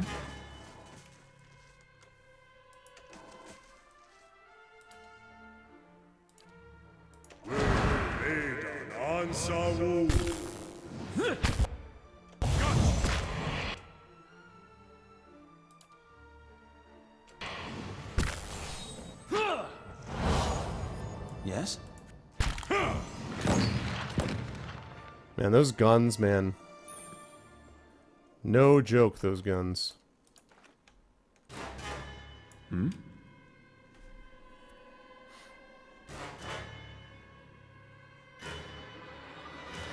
Yep. Of course. Of course. Law's got his connections with Trump. Ooh, look at that. Look at that. All right, first of all, these go in here. Girdle of Jotun Constitution. The Jotuns feature in the most grotesque of folk tales. Once merely the most aggressive and unstable of ogres, Jotuns have since developed into massive monstrosities that are both larger and far less intelligent than their cousins.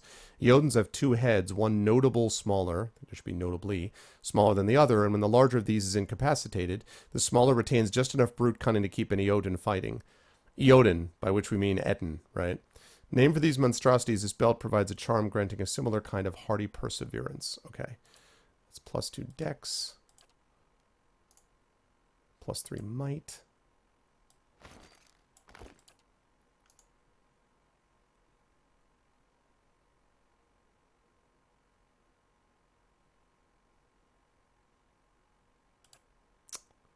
This is actually probably a touch better. Yeah, it's definitely worth it. Worth it. Cool. Right, that's more or less it, Megaduce, yeah.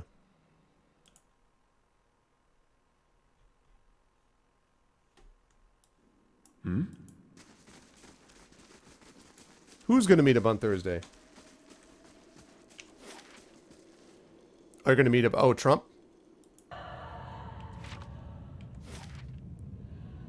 Like, to whom do you refer? All right. So I want to go back and pick up this thing at the workshop and then go down here because... So let's pick up fast mode. That's not fast mode, that's slow mode. That's fast mode. Stop them! What? Stop whom? Oh, for God's sake.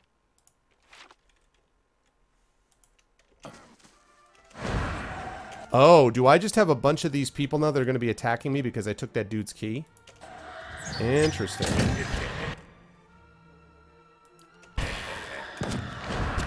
I'm here.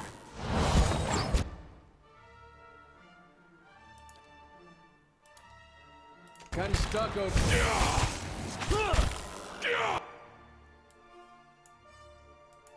All right.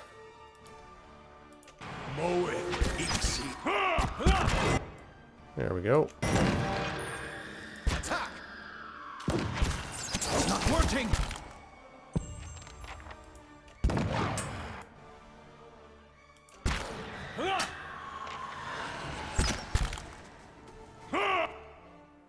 Okay.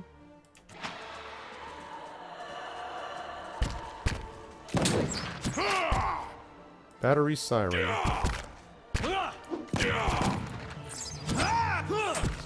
This is great. Charge! Hmm?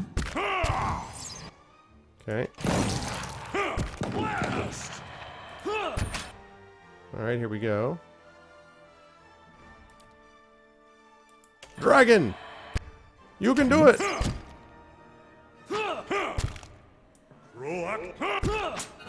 Yeah! Dragon time!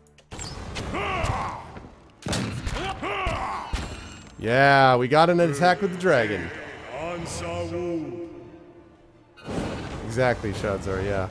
There'd be less people late for work. You'd have less people working, period, I think, is the sort of response there. I forget if you can, like, sell those spirit essences. I think you can. Okay. Exactly, OMG. Yes?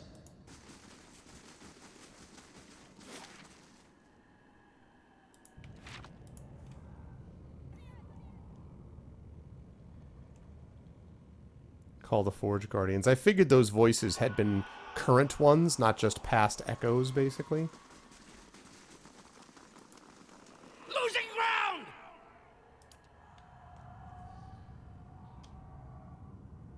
Okay.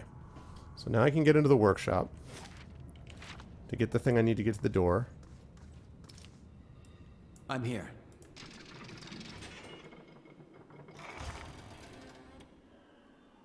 Of course. Whoa. Hello, Ice World. Oh, snap. Okay. Oh my gosh. Those are a lot of trolls. Okay. This could get a little dicey. Just a bit dicey.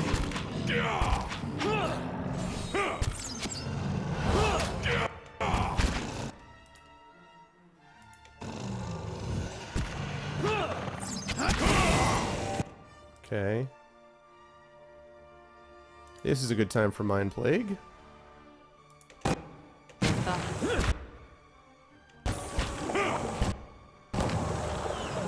that up there, please. Let's get up there, please. There you go.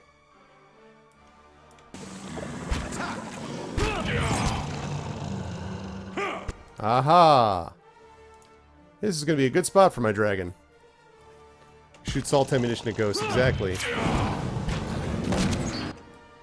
That's what I'm talking about.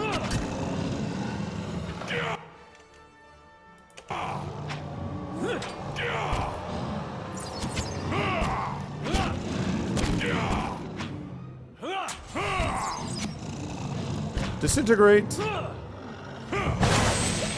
what I'm talking about.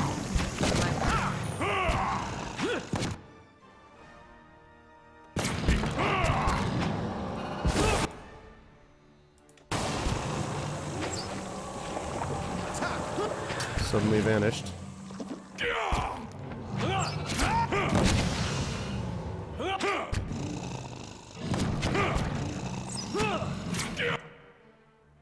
Okay.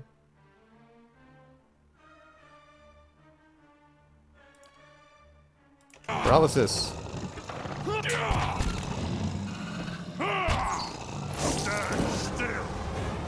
I'm here. Nice. There we go. Kapow. How you like me now? That's a wablam if I ever heard them. Where's my wablams at? That, ladies and germs, is a wablam. Of course, it's not clear why there are just ice trolls just sitting here. What do those have to do with this? This is a map of the mines, but various tunnels and choke points have been marked off with arrows and X's. Looks like a hasty battle plan. I'll bet it is.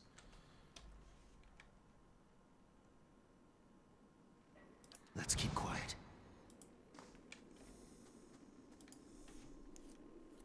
There we go.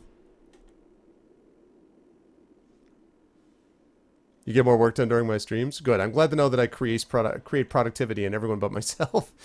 These scrolls catalog quantities of ore and minerals taken from the mines. Okay.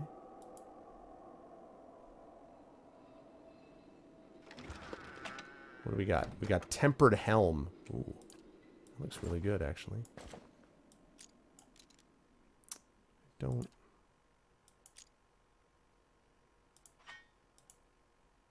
Nice. I was just about to think about this camping thing. And I'm going to do the same thing because there's a camping supply there. Freezing draft filters to the collapsed wall. Looks as if something broke from the outside. I'm going to camp because I have a camping supply right there anyway. So, productivity is overrated. Stone dial. This thick circle of dark stone is intricately engraved with various strange symbols. A small stone protrusion rises from the center to the outer edge, pointing outwards. I wonder if I'm going to get attacked when I take this, but... Okay. Yes? And let's camp. Yep, that's good.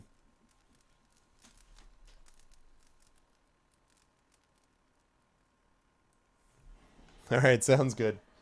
Good night, Chedzar. Thanks for stopping by. What do we got going on here? I'm not going to release them. Odana Fergus, a hero of the Saints' War, has arrived at the Stronghold. She's asked for an audience with me. Leaving in 8 days, 21 hours. Alright, well. I'll deal with that when I can, but, gotta be honest, it's gonna... Might be a little while. Yes? Just a little bit busy. Okay. Alright, let's save this underneath Arbiter's battery. What time is it? Okay. Lovely. Alright, good. So, let me head down here.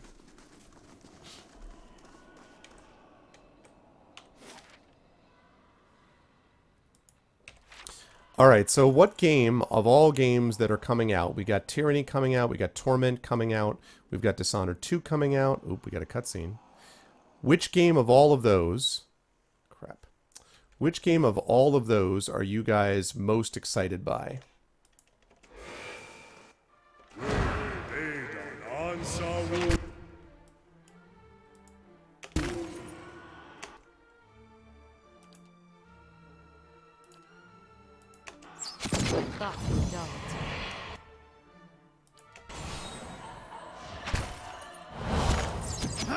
How did she get up front? Would you back off, please? Oh, God.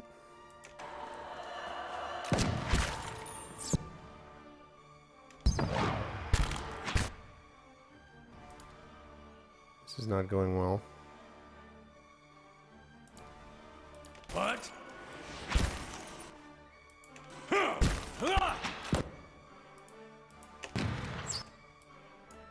Everyone back off, back off, back off.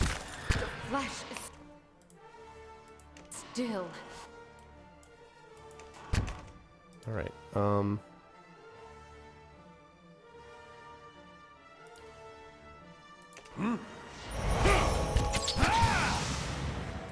Flesh is still.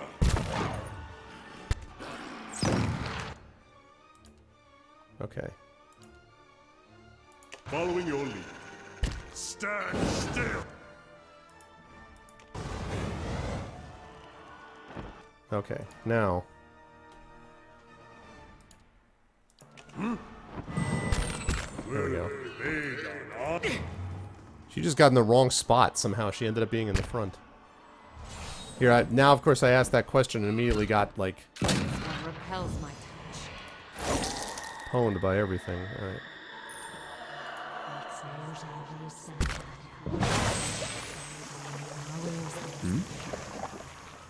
Onward! What repels my touch? Attack! Following your lead. Okay.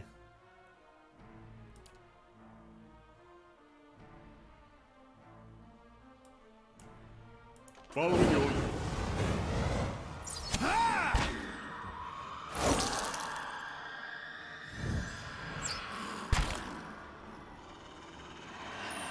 Your thoughts must flow deeply indeed.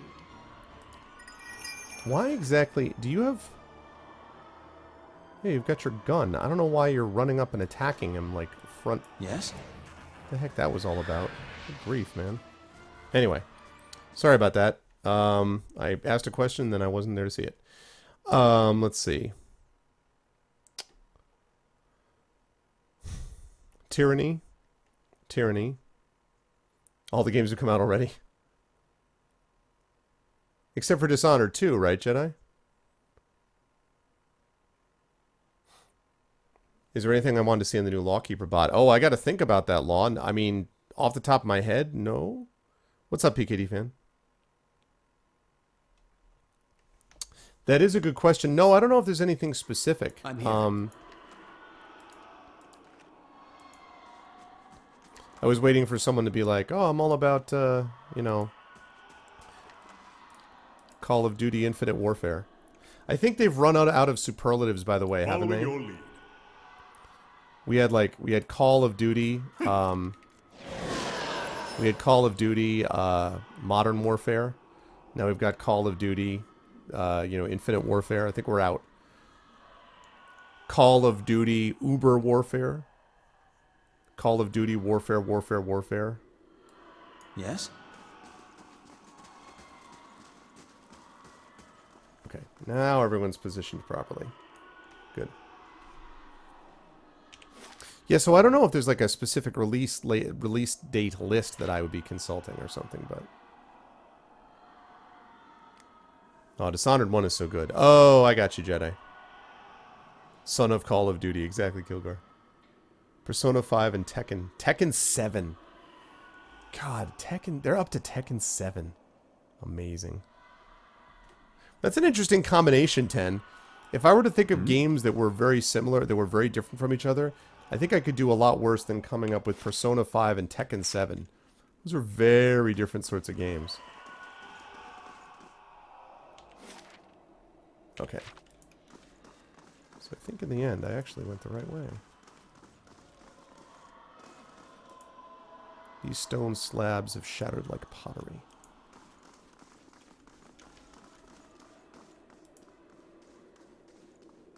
A heavy bronze suit appears to have been ripped apart, its pieces scattered across the floor. A heavy... Okay, I already saw that. That door I may end up needing something else for. So...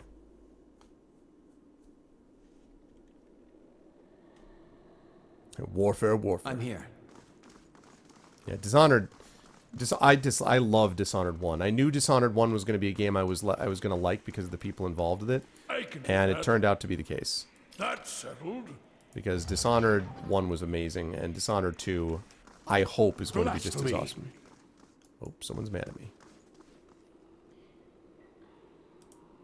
Despite the years of weathering, where the helmets and the other armors in the room are plain and lusterless, this one is brighter and more reflective. I bet those things are going to come to life. Alright, let's stealth it up. Keeping an eye out. Keeping an eye out. A circular depression carved into the stone sits below the relief of a dwarven warrior. The armor-clad figure stands over a defeated enemy. One hole punctures the bottom of the circular depression. Its edges seem worn as if something had scraped against them. Above the depression, stepping on the corpse of a vanquished foe, a dwarf holds his own helmet high in sign of victory. You know what I realized? I never went back to that minecart. I never went back to that minecart. After I do this, please somebody remind me, after I do this, I gotta go hit up that minecart.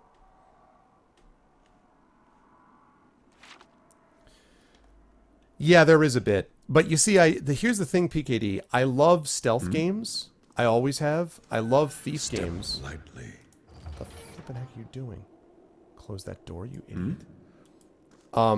I like stealth games a lot, but like, for example, I love Thief, but I never liked the Asylum levels in Thief. You know? Inspect the stone carving. Dwarf appears to ready to defend against a charge, holding a shield high and a sword low. They shall see nothing while I see much. Dwarf appears to ready a charge, holding a shield low and a stone high. Okay. Gotta go hit up that minecart next.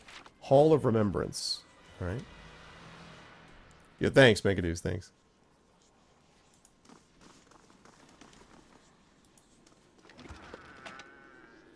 Oh, great. Wow, let's see. Okay, hold on. Night Shroud. Shadows ooze and pool around you, filling your mind with memories of furtive expeditions, clandestine meetings, and the traffic of secrets. You hear the whispers of the men and women who snuck, struck, and survived by the power of this weapon. 40 to 21.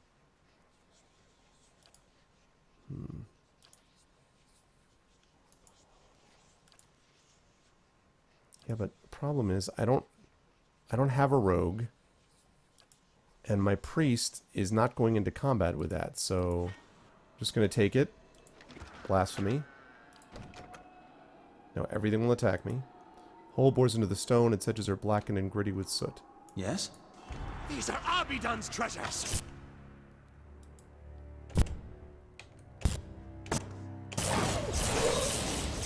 Yes? Oh! Of course.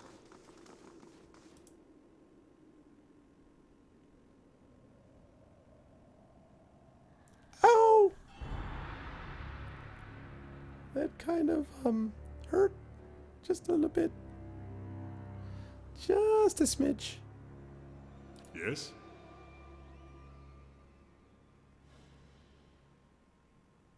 I thought I used... No, I must have done that before.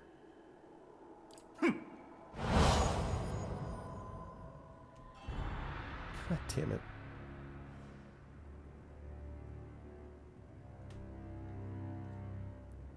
Goes gold. Oh, and it's got the system recs? What are the system requirements on it? Let me see. Windows 7, yeah. 64-bit, yeah. i5-24, yeah. 8 gigs, yeah. 60 gigs, yeah. GTX 662 gig, yeah. Single disk, yeah. Recommended Windows 10, no. Screw off. Intel Core i7, no. 16 gigs, no. 60 gigs, yeah. GTX 1060 is recommended? Well, no. Okay.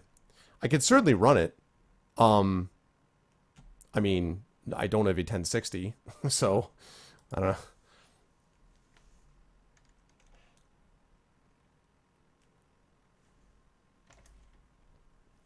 Right away. Thank you. Oh, Getz is auto-hosting me. Let's see what lies this way. I'm here. This is going to be fun getting out of here. Step lightly. And the fire shows me something new.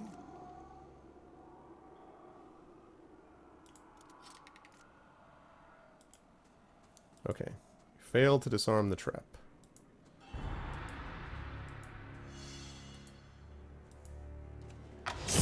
Oh! Run, run, run, run! Perhaps it is time to stop and reflect You on our profane day. Abidon's sacred ground. Would you attack? Oh, lovely. Great. Your own mind, what? This is great. Tremendous.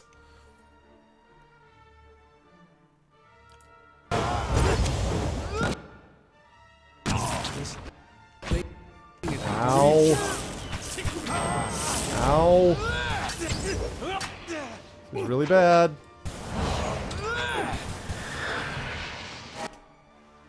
This is super, super bad.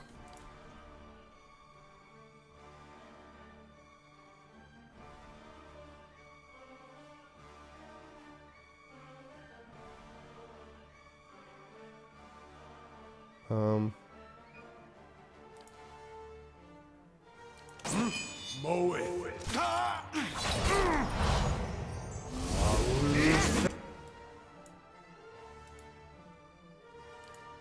Okay, so this is super bad. I just want to be clear that everyone knows how bad this is. This is really, really bad.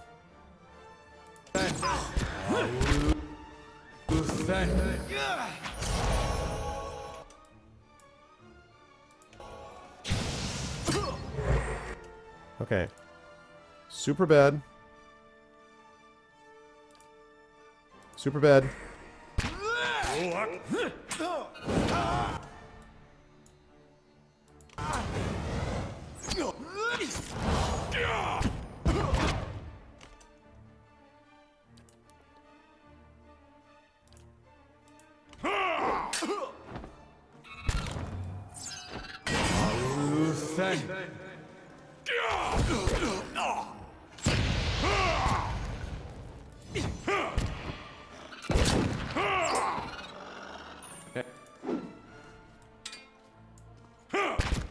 Whoa, that slowdown though. Okay, so that sucked. That was definitely brutal. That was not good. None of that was good. We're gonna have to camp right here.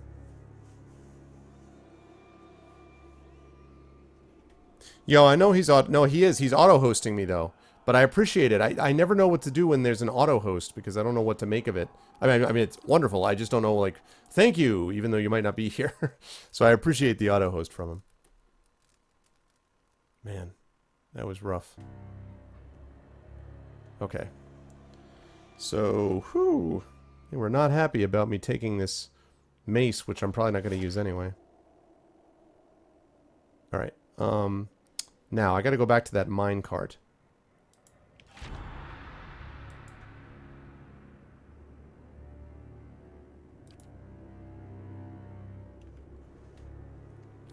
Got to hit up that minecart.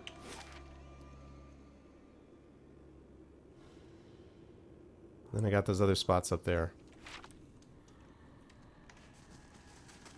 The trap followed by combat was the rough part there. That was kind of rough. Let's leave it here.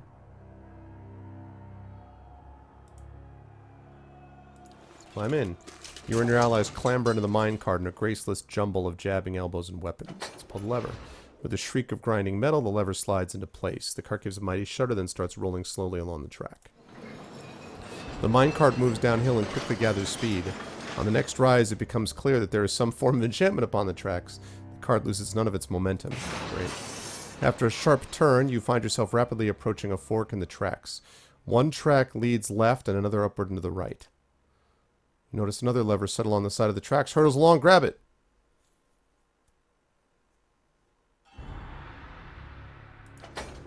With a show of dexterity, I thought it would be dex, you manage to hide over the side of the cart and grab the lever as it comes along. The impact nearly jars you from your perch, however, and leaves your shoulder aching.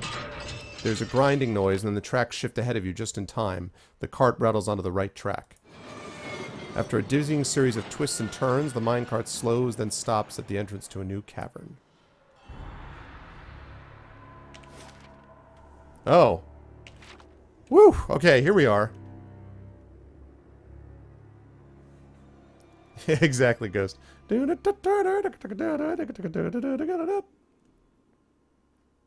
Margren's fire casts light in dark places. Dented minecarts and heaps of rubble block this tunnel. This better have been worth it. Sapphire, Duncan. Oh, Sigil of the Shield. Oh, okay. There's another one of those carvings. Okay, so I needed to go in this one way or the other. So. Nice. Alright.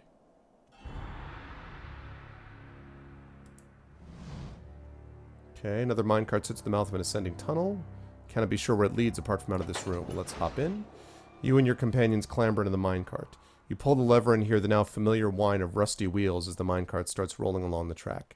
After a series of gentle twists and turns, the cart approaches a familiar cavern. Awesome. Okay, so I needed to do that. Okay, so I just have one more thing that I need to get, I believe.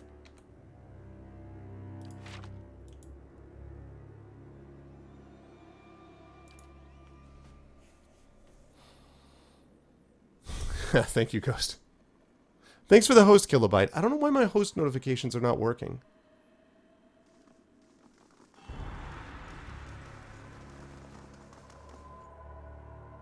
I gotta check it again, but I don't know why my host notifications are not working.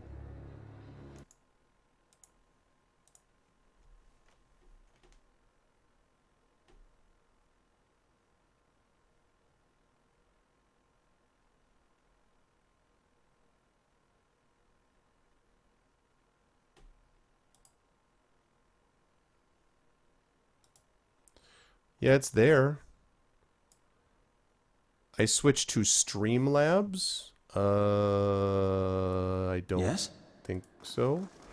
What is Streamlabs? Let us in! They're coming!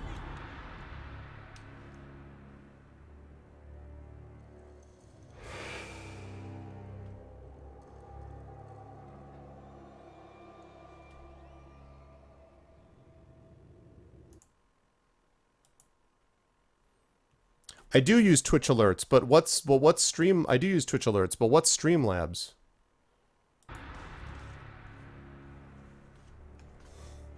What is Streamlabs? I have no idea what that is.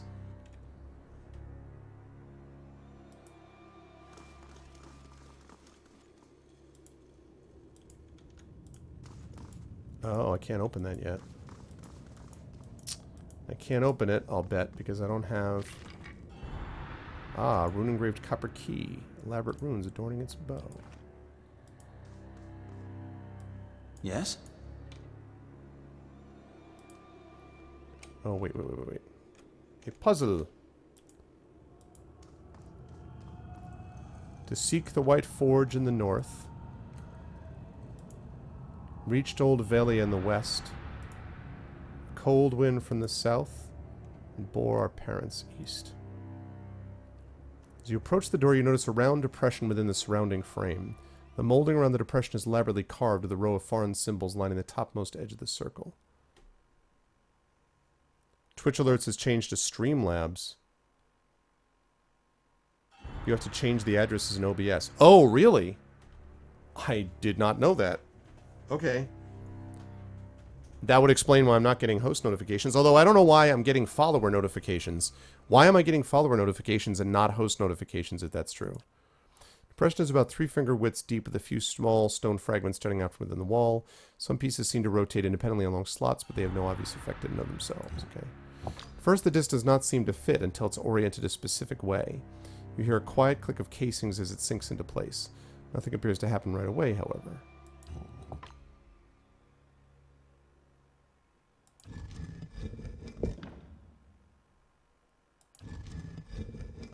Okay, faces north, so hold on a second.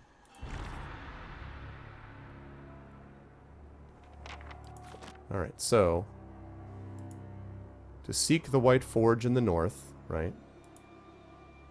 Reached Old Velia in the west. A cold wind from the south. Reached Old Velia in the west.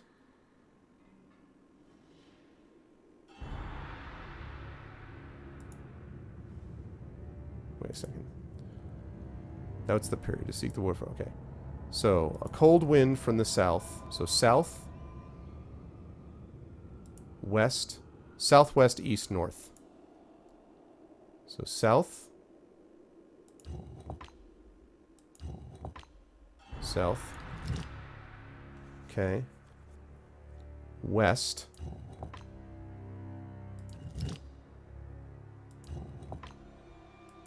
East.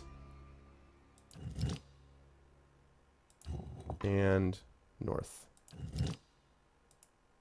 First, nothing seems to happen, but after a few seconds has passed, you're slowly transitioning. Oh, okay. The disc recedes deeper into the socket. Yeah, thanks. I had no idea. You hear a clunk and a rattle of chains, and the door nearby swings open. The way is clear. The way is clear. Line must be drawn here. Okay. Yes? Yes.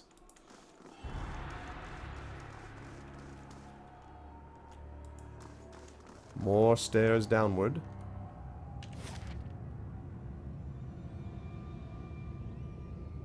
Okay. I hear the White Forge, I think.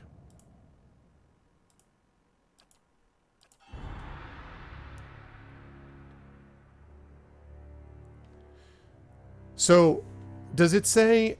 So, Kilgore, I have a question. I'm going to see if I can fix this now. Does it say... just says streamlabs.com? Okay. Do I have to change anything else? But the address? Do I have to change anything else? I really hope the answer is no.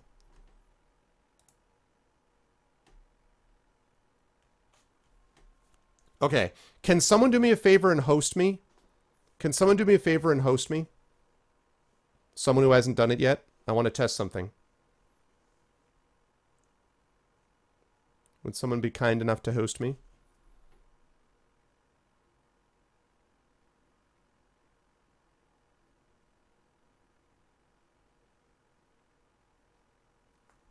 Thanks, Kilgore.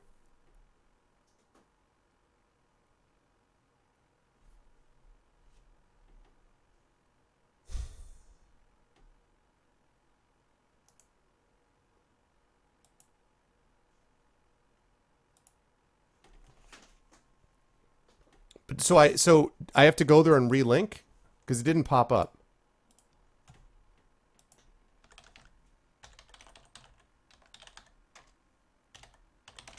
Why did they do that?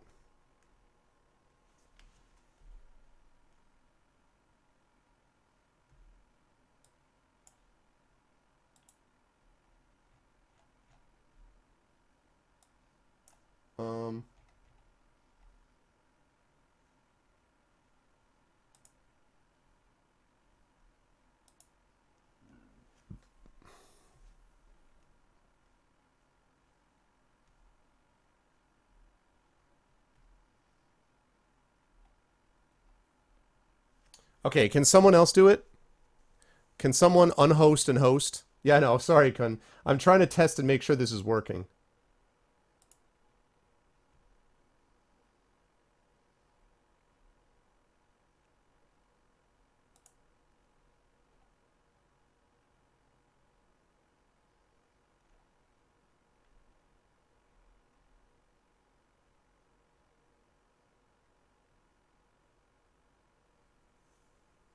Let me try.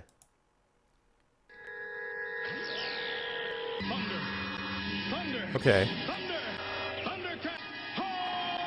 Alright, so the test is working. The test is working.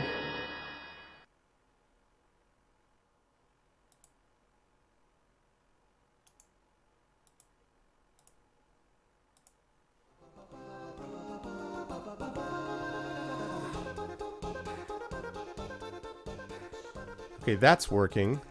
Okay,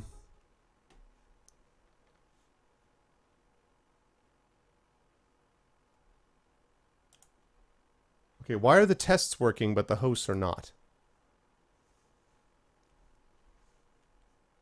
That's odd. So the test is working but the host isn't.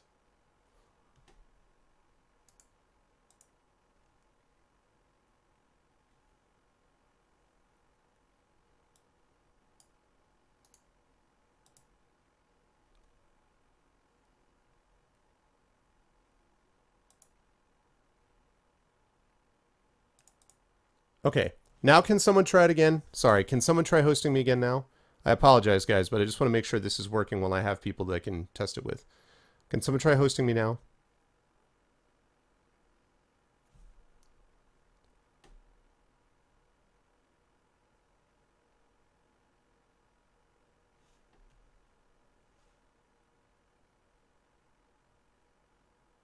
No.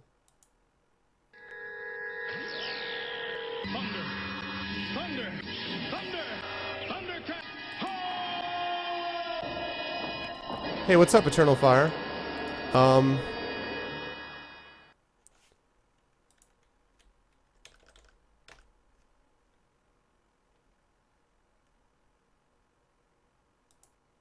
Okay.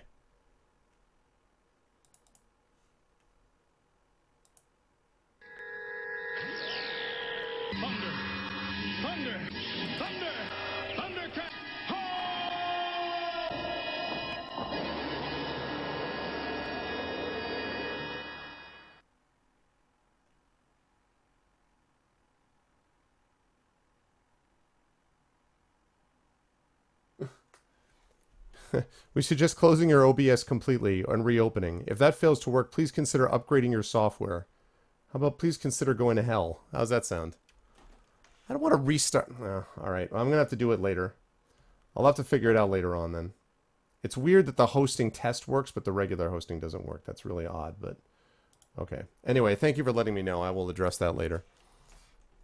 That's bizarre.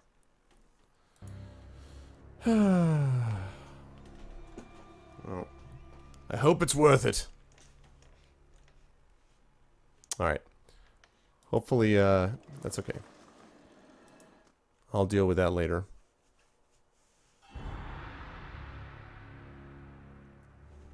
Yeah, I mean, it's fine. Like, you know, hopefully I'll be able to work it out so that it, I'll be able to correct it.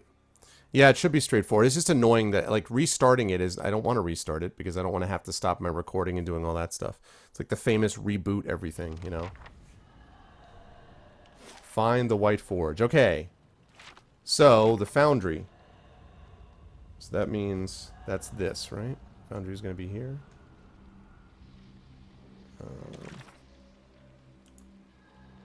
I've reached the bottom level of Durgan's battery. It's strangely hot. Seems the dwarves made their last stand down here. The White Forge is somewhere on this level, too. Alright.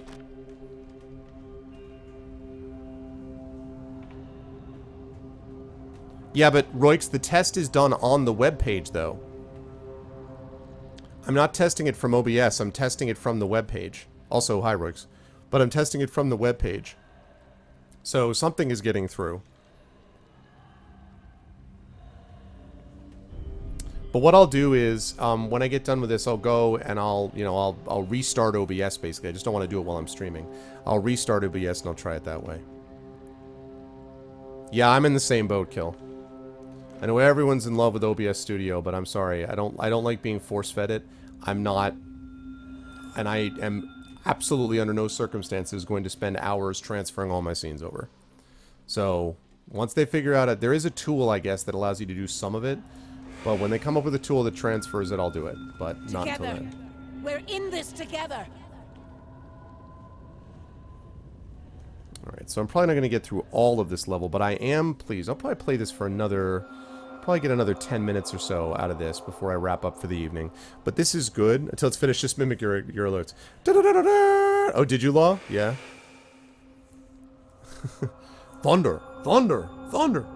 And it's odd because the follower notifications were working, but anyway. So, and I haven't noticed host haven't been working for like the last, I don't know, 4 or 5 days, I would say. But the good news about this is that means that we should have this wrapped in a session, which means another session after this, which means that we will be able to get, that means that we will be able to get to Dishonored, too. We'll get it done before Dishonored, which is awesome. I am looking forward to it. The biggest thing for me is the scenes. Several skeletons have been laid alongside one another. Their legs and ribs are broken, but a dented Abaddon statuette has been left amongst them. The big thing is the transferring scenes. Like, I don't... Transferring all the scenes over after I spent all the time after moving from XSplit and then moved over to OBS again. And I actually have a lifetime license from XSplit. Just, no. No.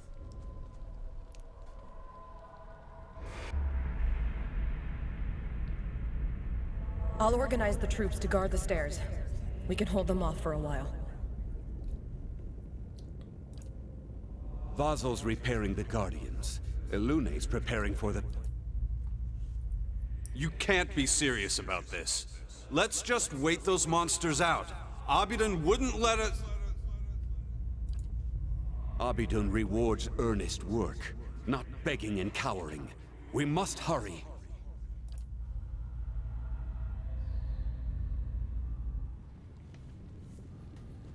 Waiting to see what these monsters are.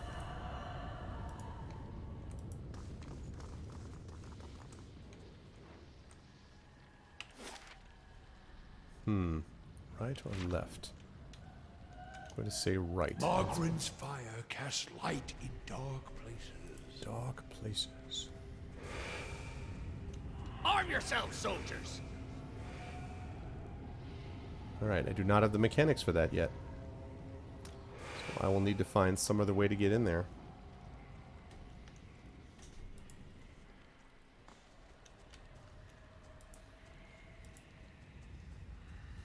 Yeah, so I didn't even know that. I didn't know that they did that. Something pulled this construct apart like a child's toy.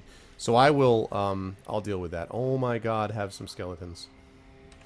Have some skeletons. We'll give ourselves for the battery.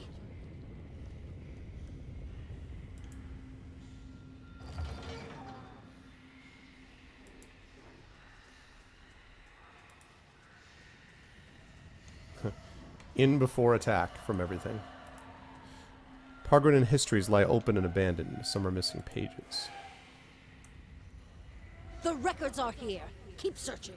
Ancient scrolls have been yanked out of the shelves and left on the floor. Is this safe, Curate Elune? No, it's necessary. It's the Zerg. Ah, that's too bad, Kineziel. I hear you, man.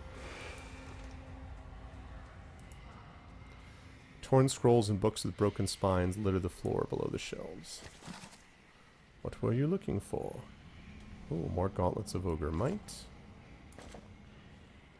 Annals of the Pargrunan. It was in the time of Edrihil the Sure-Footed that we came to Chiliban Rilag, an ancient place of the builders, as the locals call them. It was a marvelous sight, a door in the mountain framed by a pair of ghoulish aspects. Through some exercise of trickery or cunning, Edrihil was able to gain access for our scholars that we might observe and record what lay inside. We discovered a foundry of sorts, the like of which neither we nor our distant brethren had seen. Through careful observation, we surmised that the ancients had used this place to extract souls and transfer them to suits of armor, delicate and challenging work at the scale they had achieved left us humbled and astounded. Perhaps most remarkable were the golems, living suits of armor powered by essence. I wonder if that's what they're talking about monster-wise. We lost 2 of our fellows and the creatures caught us unawares, but once we'd subdued them, they proved quite fascinating. All too aware that our hosts would never again allow us, nor other curious travelers, to visit this place, we took meticulous notes and measurements of all we saw, forsaking bread and sleep until the work was done. We reported all to Edrihil, whereupon he praised our work and urged us quickly forward. For if such a place lay abandoned in the forest, who can say what other mysteries gods and kith have left in this strange and wild land?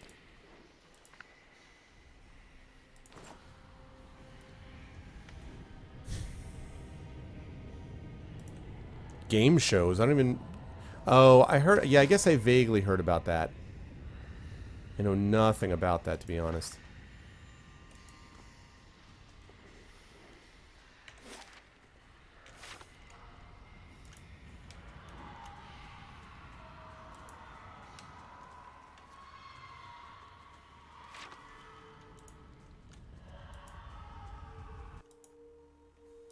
What's up?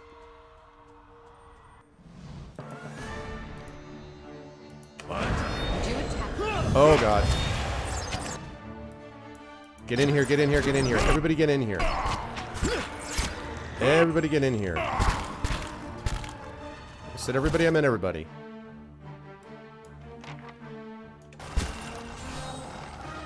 Okay.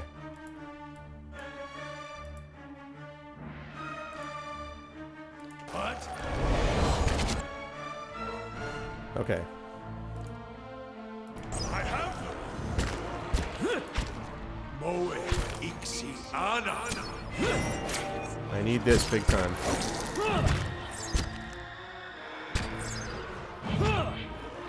I'm here.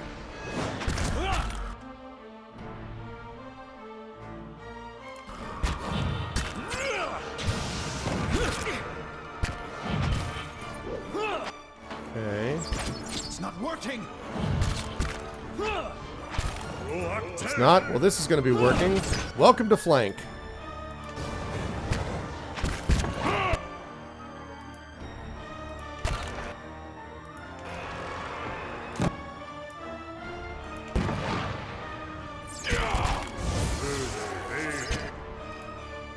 Okay.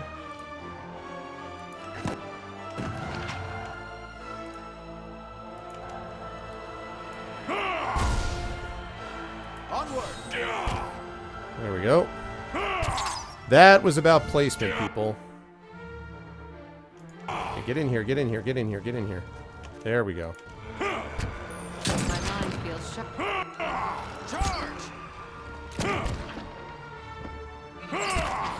There you go. That's how you do it. That fight could have gone badly because Grieving Mother was way out by herself. So I'm like, we're gonna take a few attacks here, but just get the hell inside the room, please. That was all about placement. You had to get people inside the room to avoid those issues.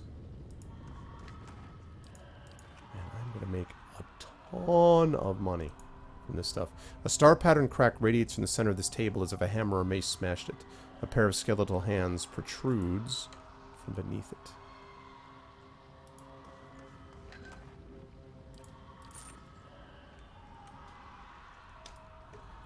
Thank you, Elias. Yeah, that could have been bad. A simple test. Okay, but I do have actually.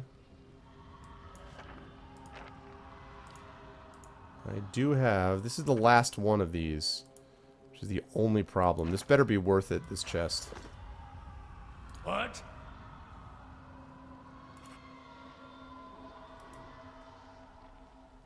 I can do that. That's settled.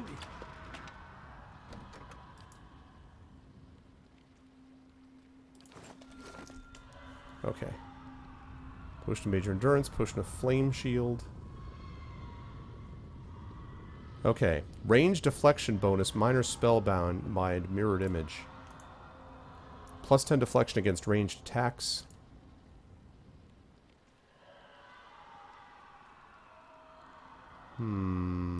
It's not as good as that.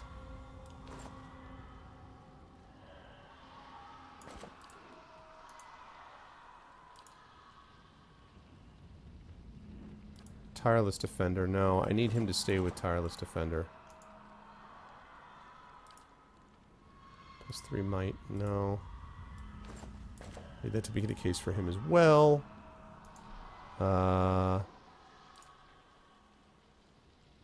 Increases the chant area of effect. No, that's pretty useful.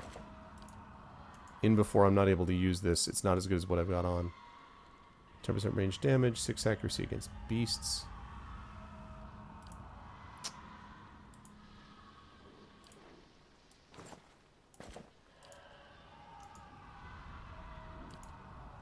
%10 focus gain. Damn.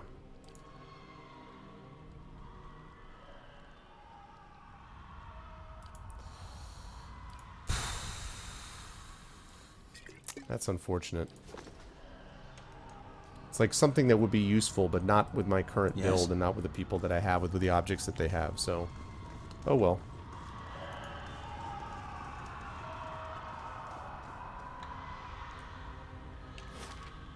We got some screaming and shrieking going on down there.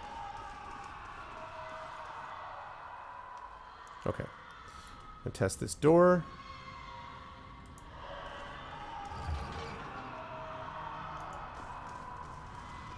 Get through here.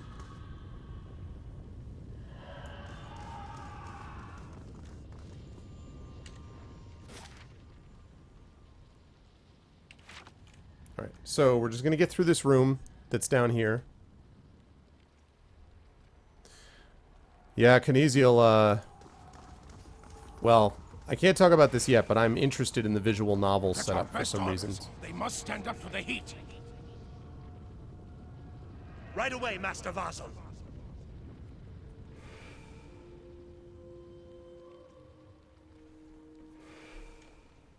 Okay.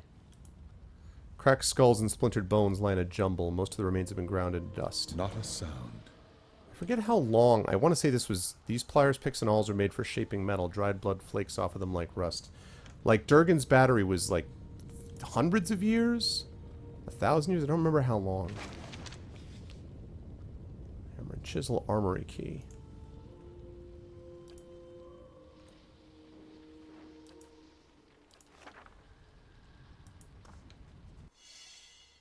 Nice. And the fire shows me something new.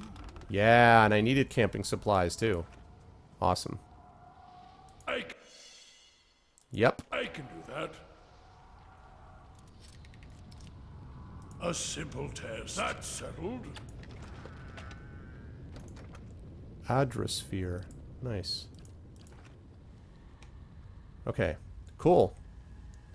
That worked out. That armory. Now, the question is... I wonder if that's here. I'll check that out quickly. Check that out and see if that opens up. And if it doesn't, then we'll head up to the northeast. Or northwest. Although we probably won't do that today. Yes, it does. Awesome. I thought that might be the same key. Okay. Probably there's things waiting in here. But armory key. Pretty much anytime you got an armory key. Hmm?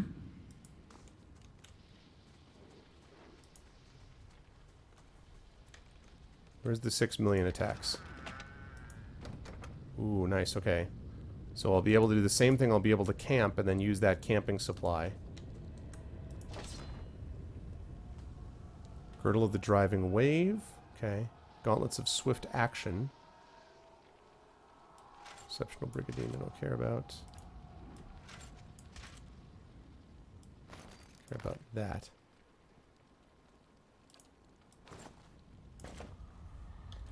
Okay. Plus 15% attack speed. Wow. That's pretty awesome. What do you have here? This increases your might, isn't it?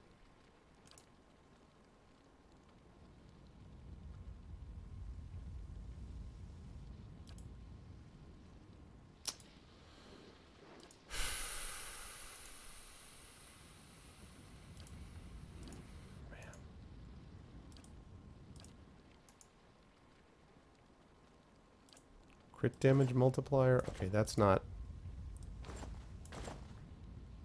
I'd rather have you attack faster. Cool. Alright, I was able to get something like that. Lovely. And then we've got... What else we got here? Oh, right, that's the camping supplies, right? Exceptional breastplate, leather armor, raw horn, okay. It's all kind of standard stuff. Alright, let me camp. Because then I got a camping supply on the other end of it. I wonder why. I'm sorry if I was a little tactless before. About your being a watcher. I didn't really understand what was involved. Is it hard, hearing the spirits all the time? It can get a little overwhelming. Well, you needn't soften your words on my account if it ever gets to be too much. We'll find the means to cure you, Arvin Elleron. You've my word on that. You won't see that happen because this oddly is creating a situation where you can't... Okay.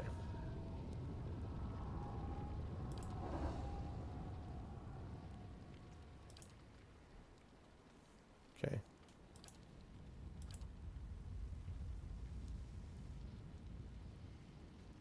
South Curtain Wall was destroyed. What? Man. That sucks. That's what happens when you don't auto-complete it. Alright, well, whatever. I'm going to complete the south one and then the west one, and then that'll be that. To do everything yourself, man.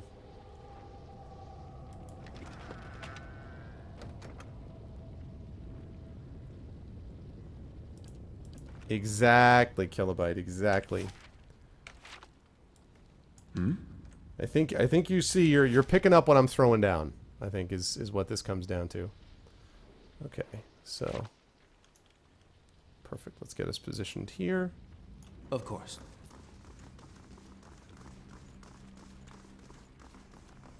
Let's get us positioned here. We save it here. Oops.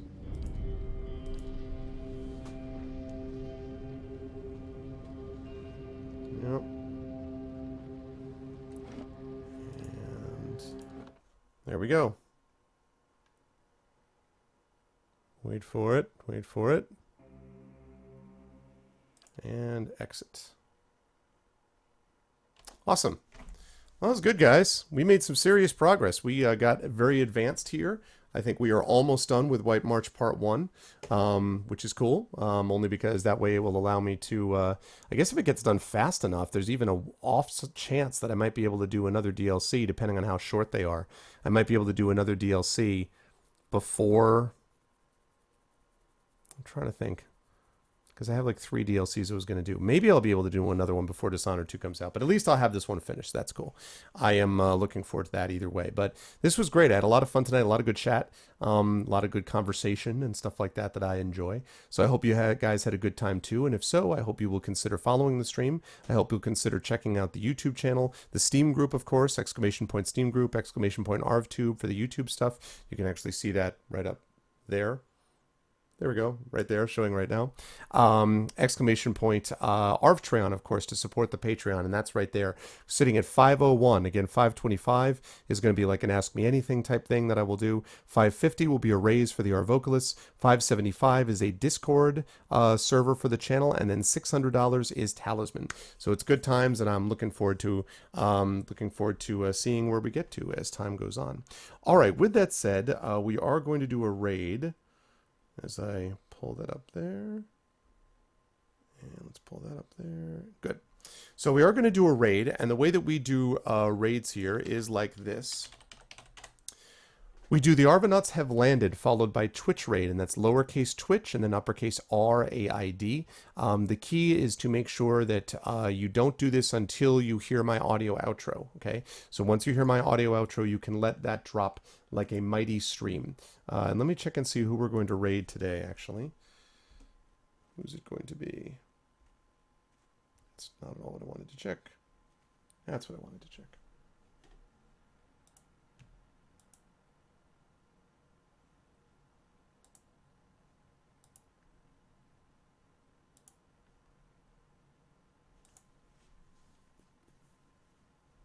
All right, let's see.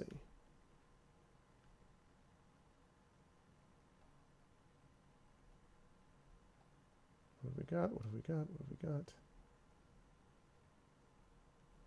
Let's see. Oh, okay. I know who we're going to raid. This will be a good person to raid for today. So yes, so please do that, but please do not do it until you hear my audio outro. I'm going to be done until Thursday night. Thursday evening, I will be back here, continuing with Pillars of Eternity, The White March Part 1. That might probably wrapping it up, I think, on Thursday. And then I will also be putting together my schedule tonight/tomorrow, so you'll be able to see what the schedule is for the month. We've got the Fighting Fantasy, excuse me, game book to do. We've got, obviously, a stream of the Legend of Zelda 2, Adventure of Link, to get finished. We have a stream of a couple of D&D streams that we're going to be doing, and obviously Dishonored 2, as I said, is going to be coming as well, plus the chat chosen game of the month. So we'll have a lot of stuff to get done, and I'm going to kind of work that all out on my schedule and so on, probably tonight into tomorrow as I figure stuff out. So you'll be able to see that calendar soon. I did do a Halloween special. I did do one, Law. You missed it, my friend. I did indeed do a Halloween special last night, and I did it including 2 Edgar Allan Poe readings and Sunless Sea. So, yes. But anyway, so we are going to do that raid in just a minute. But before we do that, I want to thank everyone who made this such an awesome stream. Thank you to my awesome mods, first of all, the Dragon Spear and to Law. Thank you guys so much. Also, thanks to Kilobyte, who was here before as well. Thank you so much to my regulars, to Apples, to IAK Enforcer, to Be Our Guest, to Digital Origami, to Durable, ECAG, to Ghost of Christmas Future. Thank you to Jagtris, to Jedi Knight, to Kenjudo. Thank you to Killcore Trout, to Kirk, to Kjeldio. Thank you to Curse7, who I think I've seen in here before, KLR7. Thank you to Kinesial. Thank you to Kavoth. Thank you to Lendriz. Thank you to Love Shack, Megaduce, Mercurius, Narnmut, Nonstop. What's up, Lendriz, by the way? Thank you to Upfermo. Thank you to PKD Fan. Thank you to Roix, to Stolpen. Thank you to the One Batman, the Grows. Thank you to Thor. Thank you to Uncle Elias. And of course, thank you to Varney. Get something to drink. I'm a little hoarse. Yes, well, I have been speaking for a while. We got that water going. Oh, okay. Well, thank you, Kilobyte, then. I appreciate it, man. So thanks, guys. I appreciate it very much. You guys are the best viewers on Twitch, as I've said many times. And I'll be back at you guys on Thursday. Now we are going to go. Now, don't do this until you hear my audio outro, okay? But we are going to go to... We're going to go to IAK Enforcer, who right now is playing some Hitman. So let's go over to IAK Enforcer and give him some love. Again, as soon as you hear my audio outro. But that's going to do it for me, guys. Love you all. You're the best viewers on Twitch. Please follow the stream, support the stream with YouTube, Steam Group, and of course, please support the Patreon if you can. That's basically my subsystem. And also, don't forget to order, if you haven't already, check out Greyshade, which is available at all friendly e-tailers near you, Amazon, Barnes & Noble, etc. Thank you all so much. Love you all, and I'll catch you all on Thursday evening for some more Pillars of Eternity, White March Part 1. Until then, everyone be good to each other. Have a good night.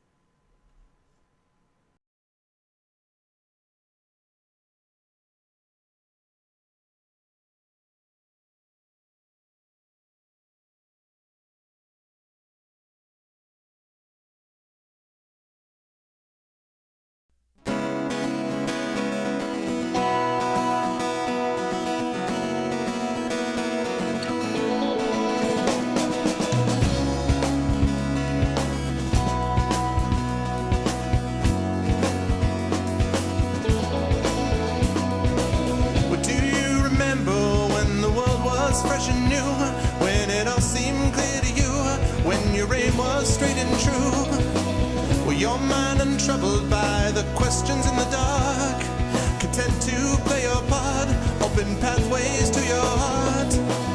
Your life untainted by a host of broken dreams. When all your acts were queens, understood all that it means. Could you have understood the way your life was bound? Did you ever wonder how you got from there to now? Oh yes, you're gonna fly away from here, where the sky grows more clear, and your problems disappear, drift away down below. Watch them go down to your friends, where the trouble never ends, and there's always just one more day left to go.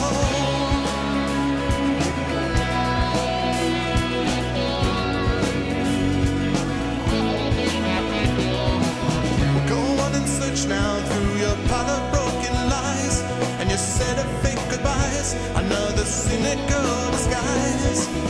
When will they catch you? All those little things you said, will it turn around instead?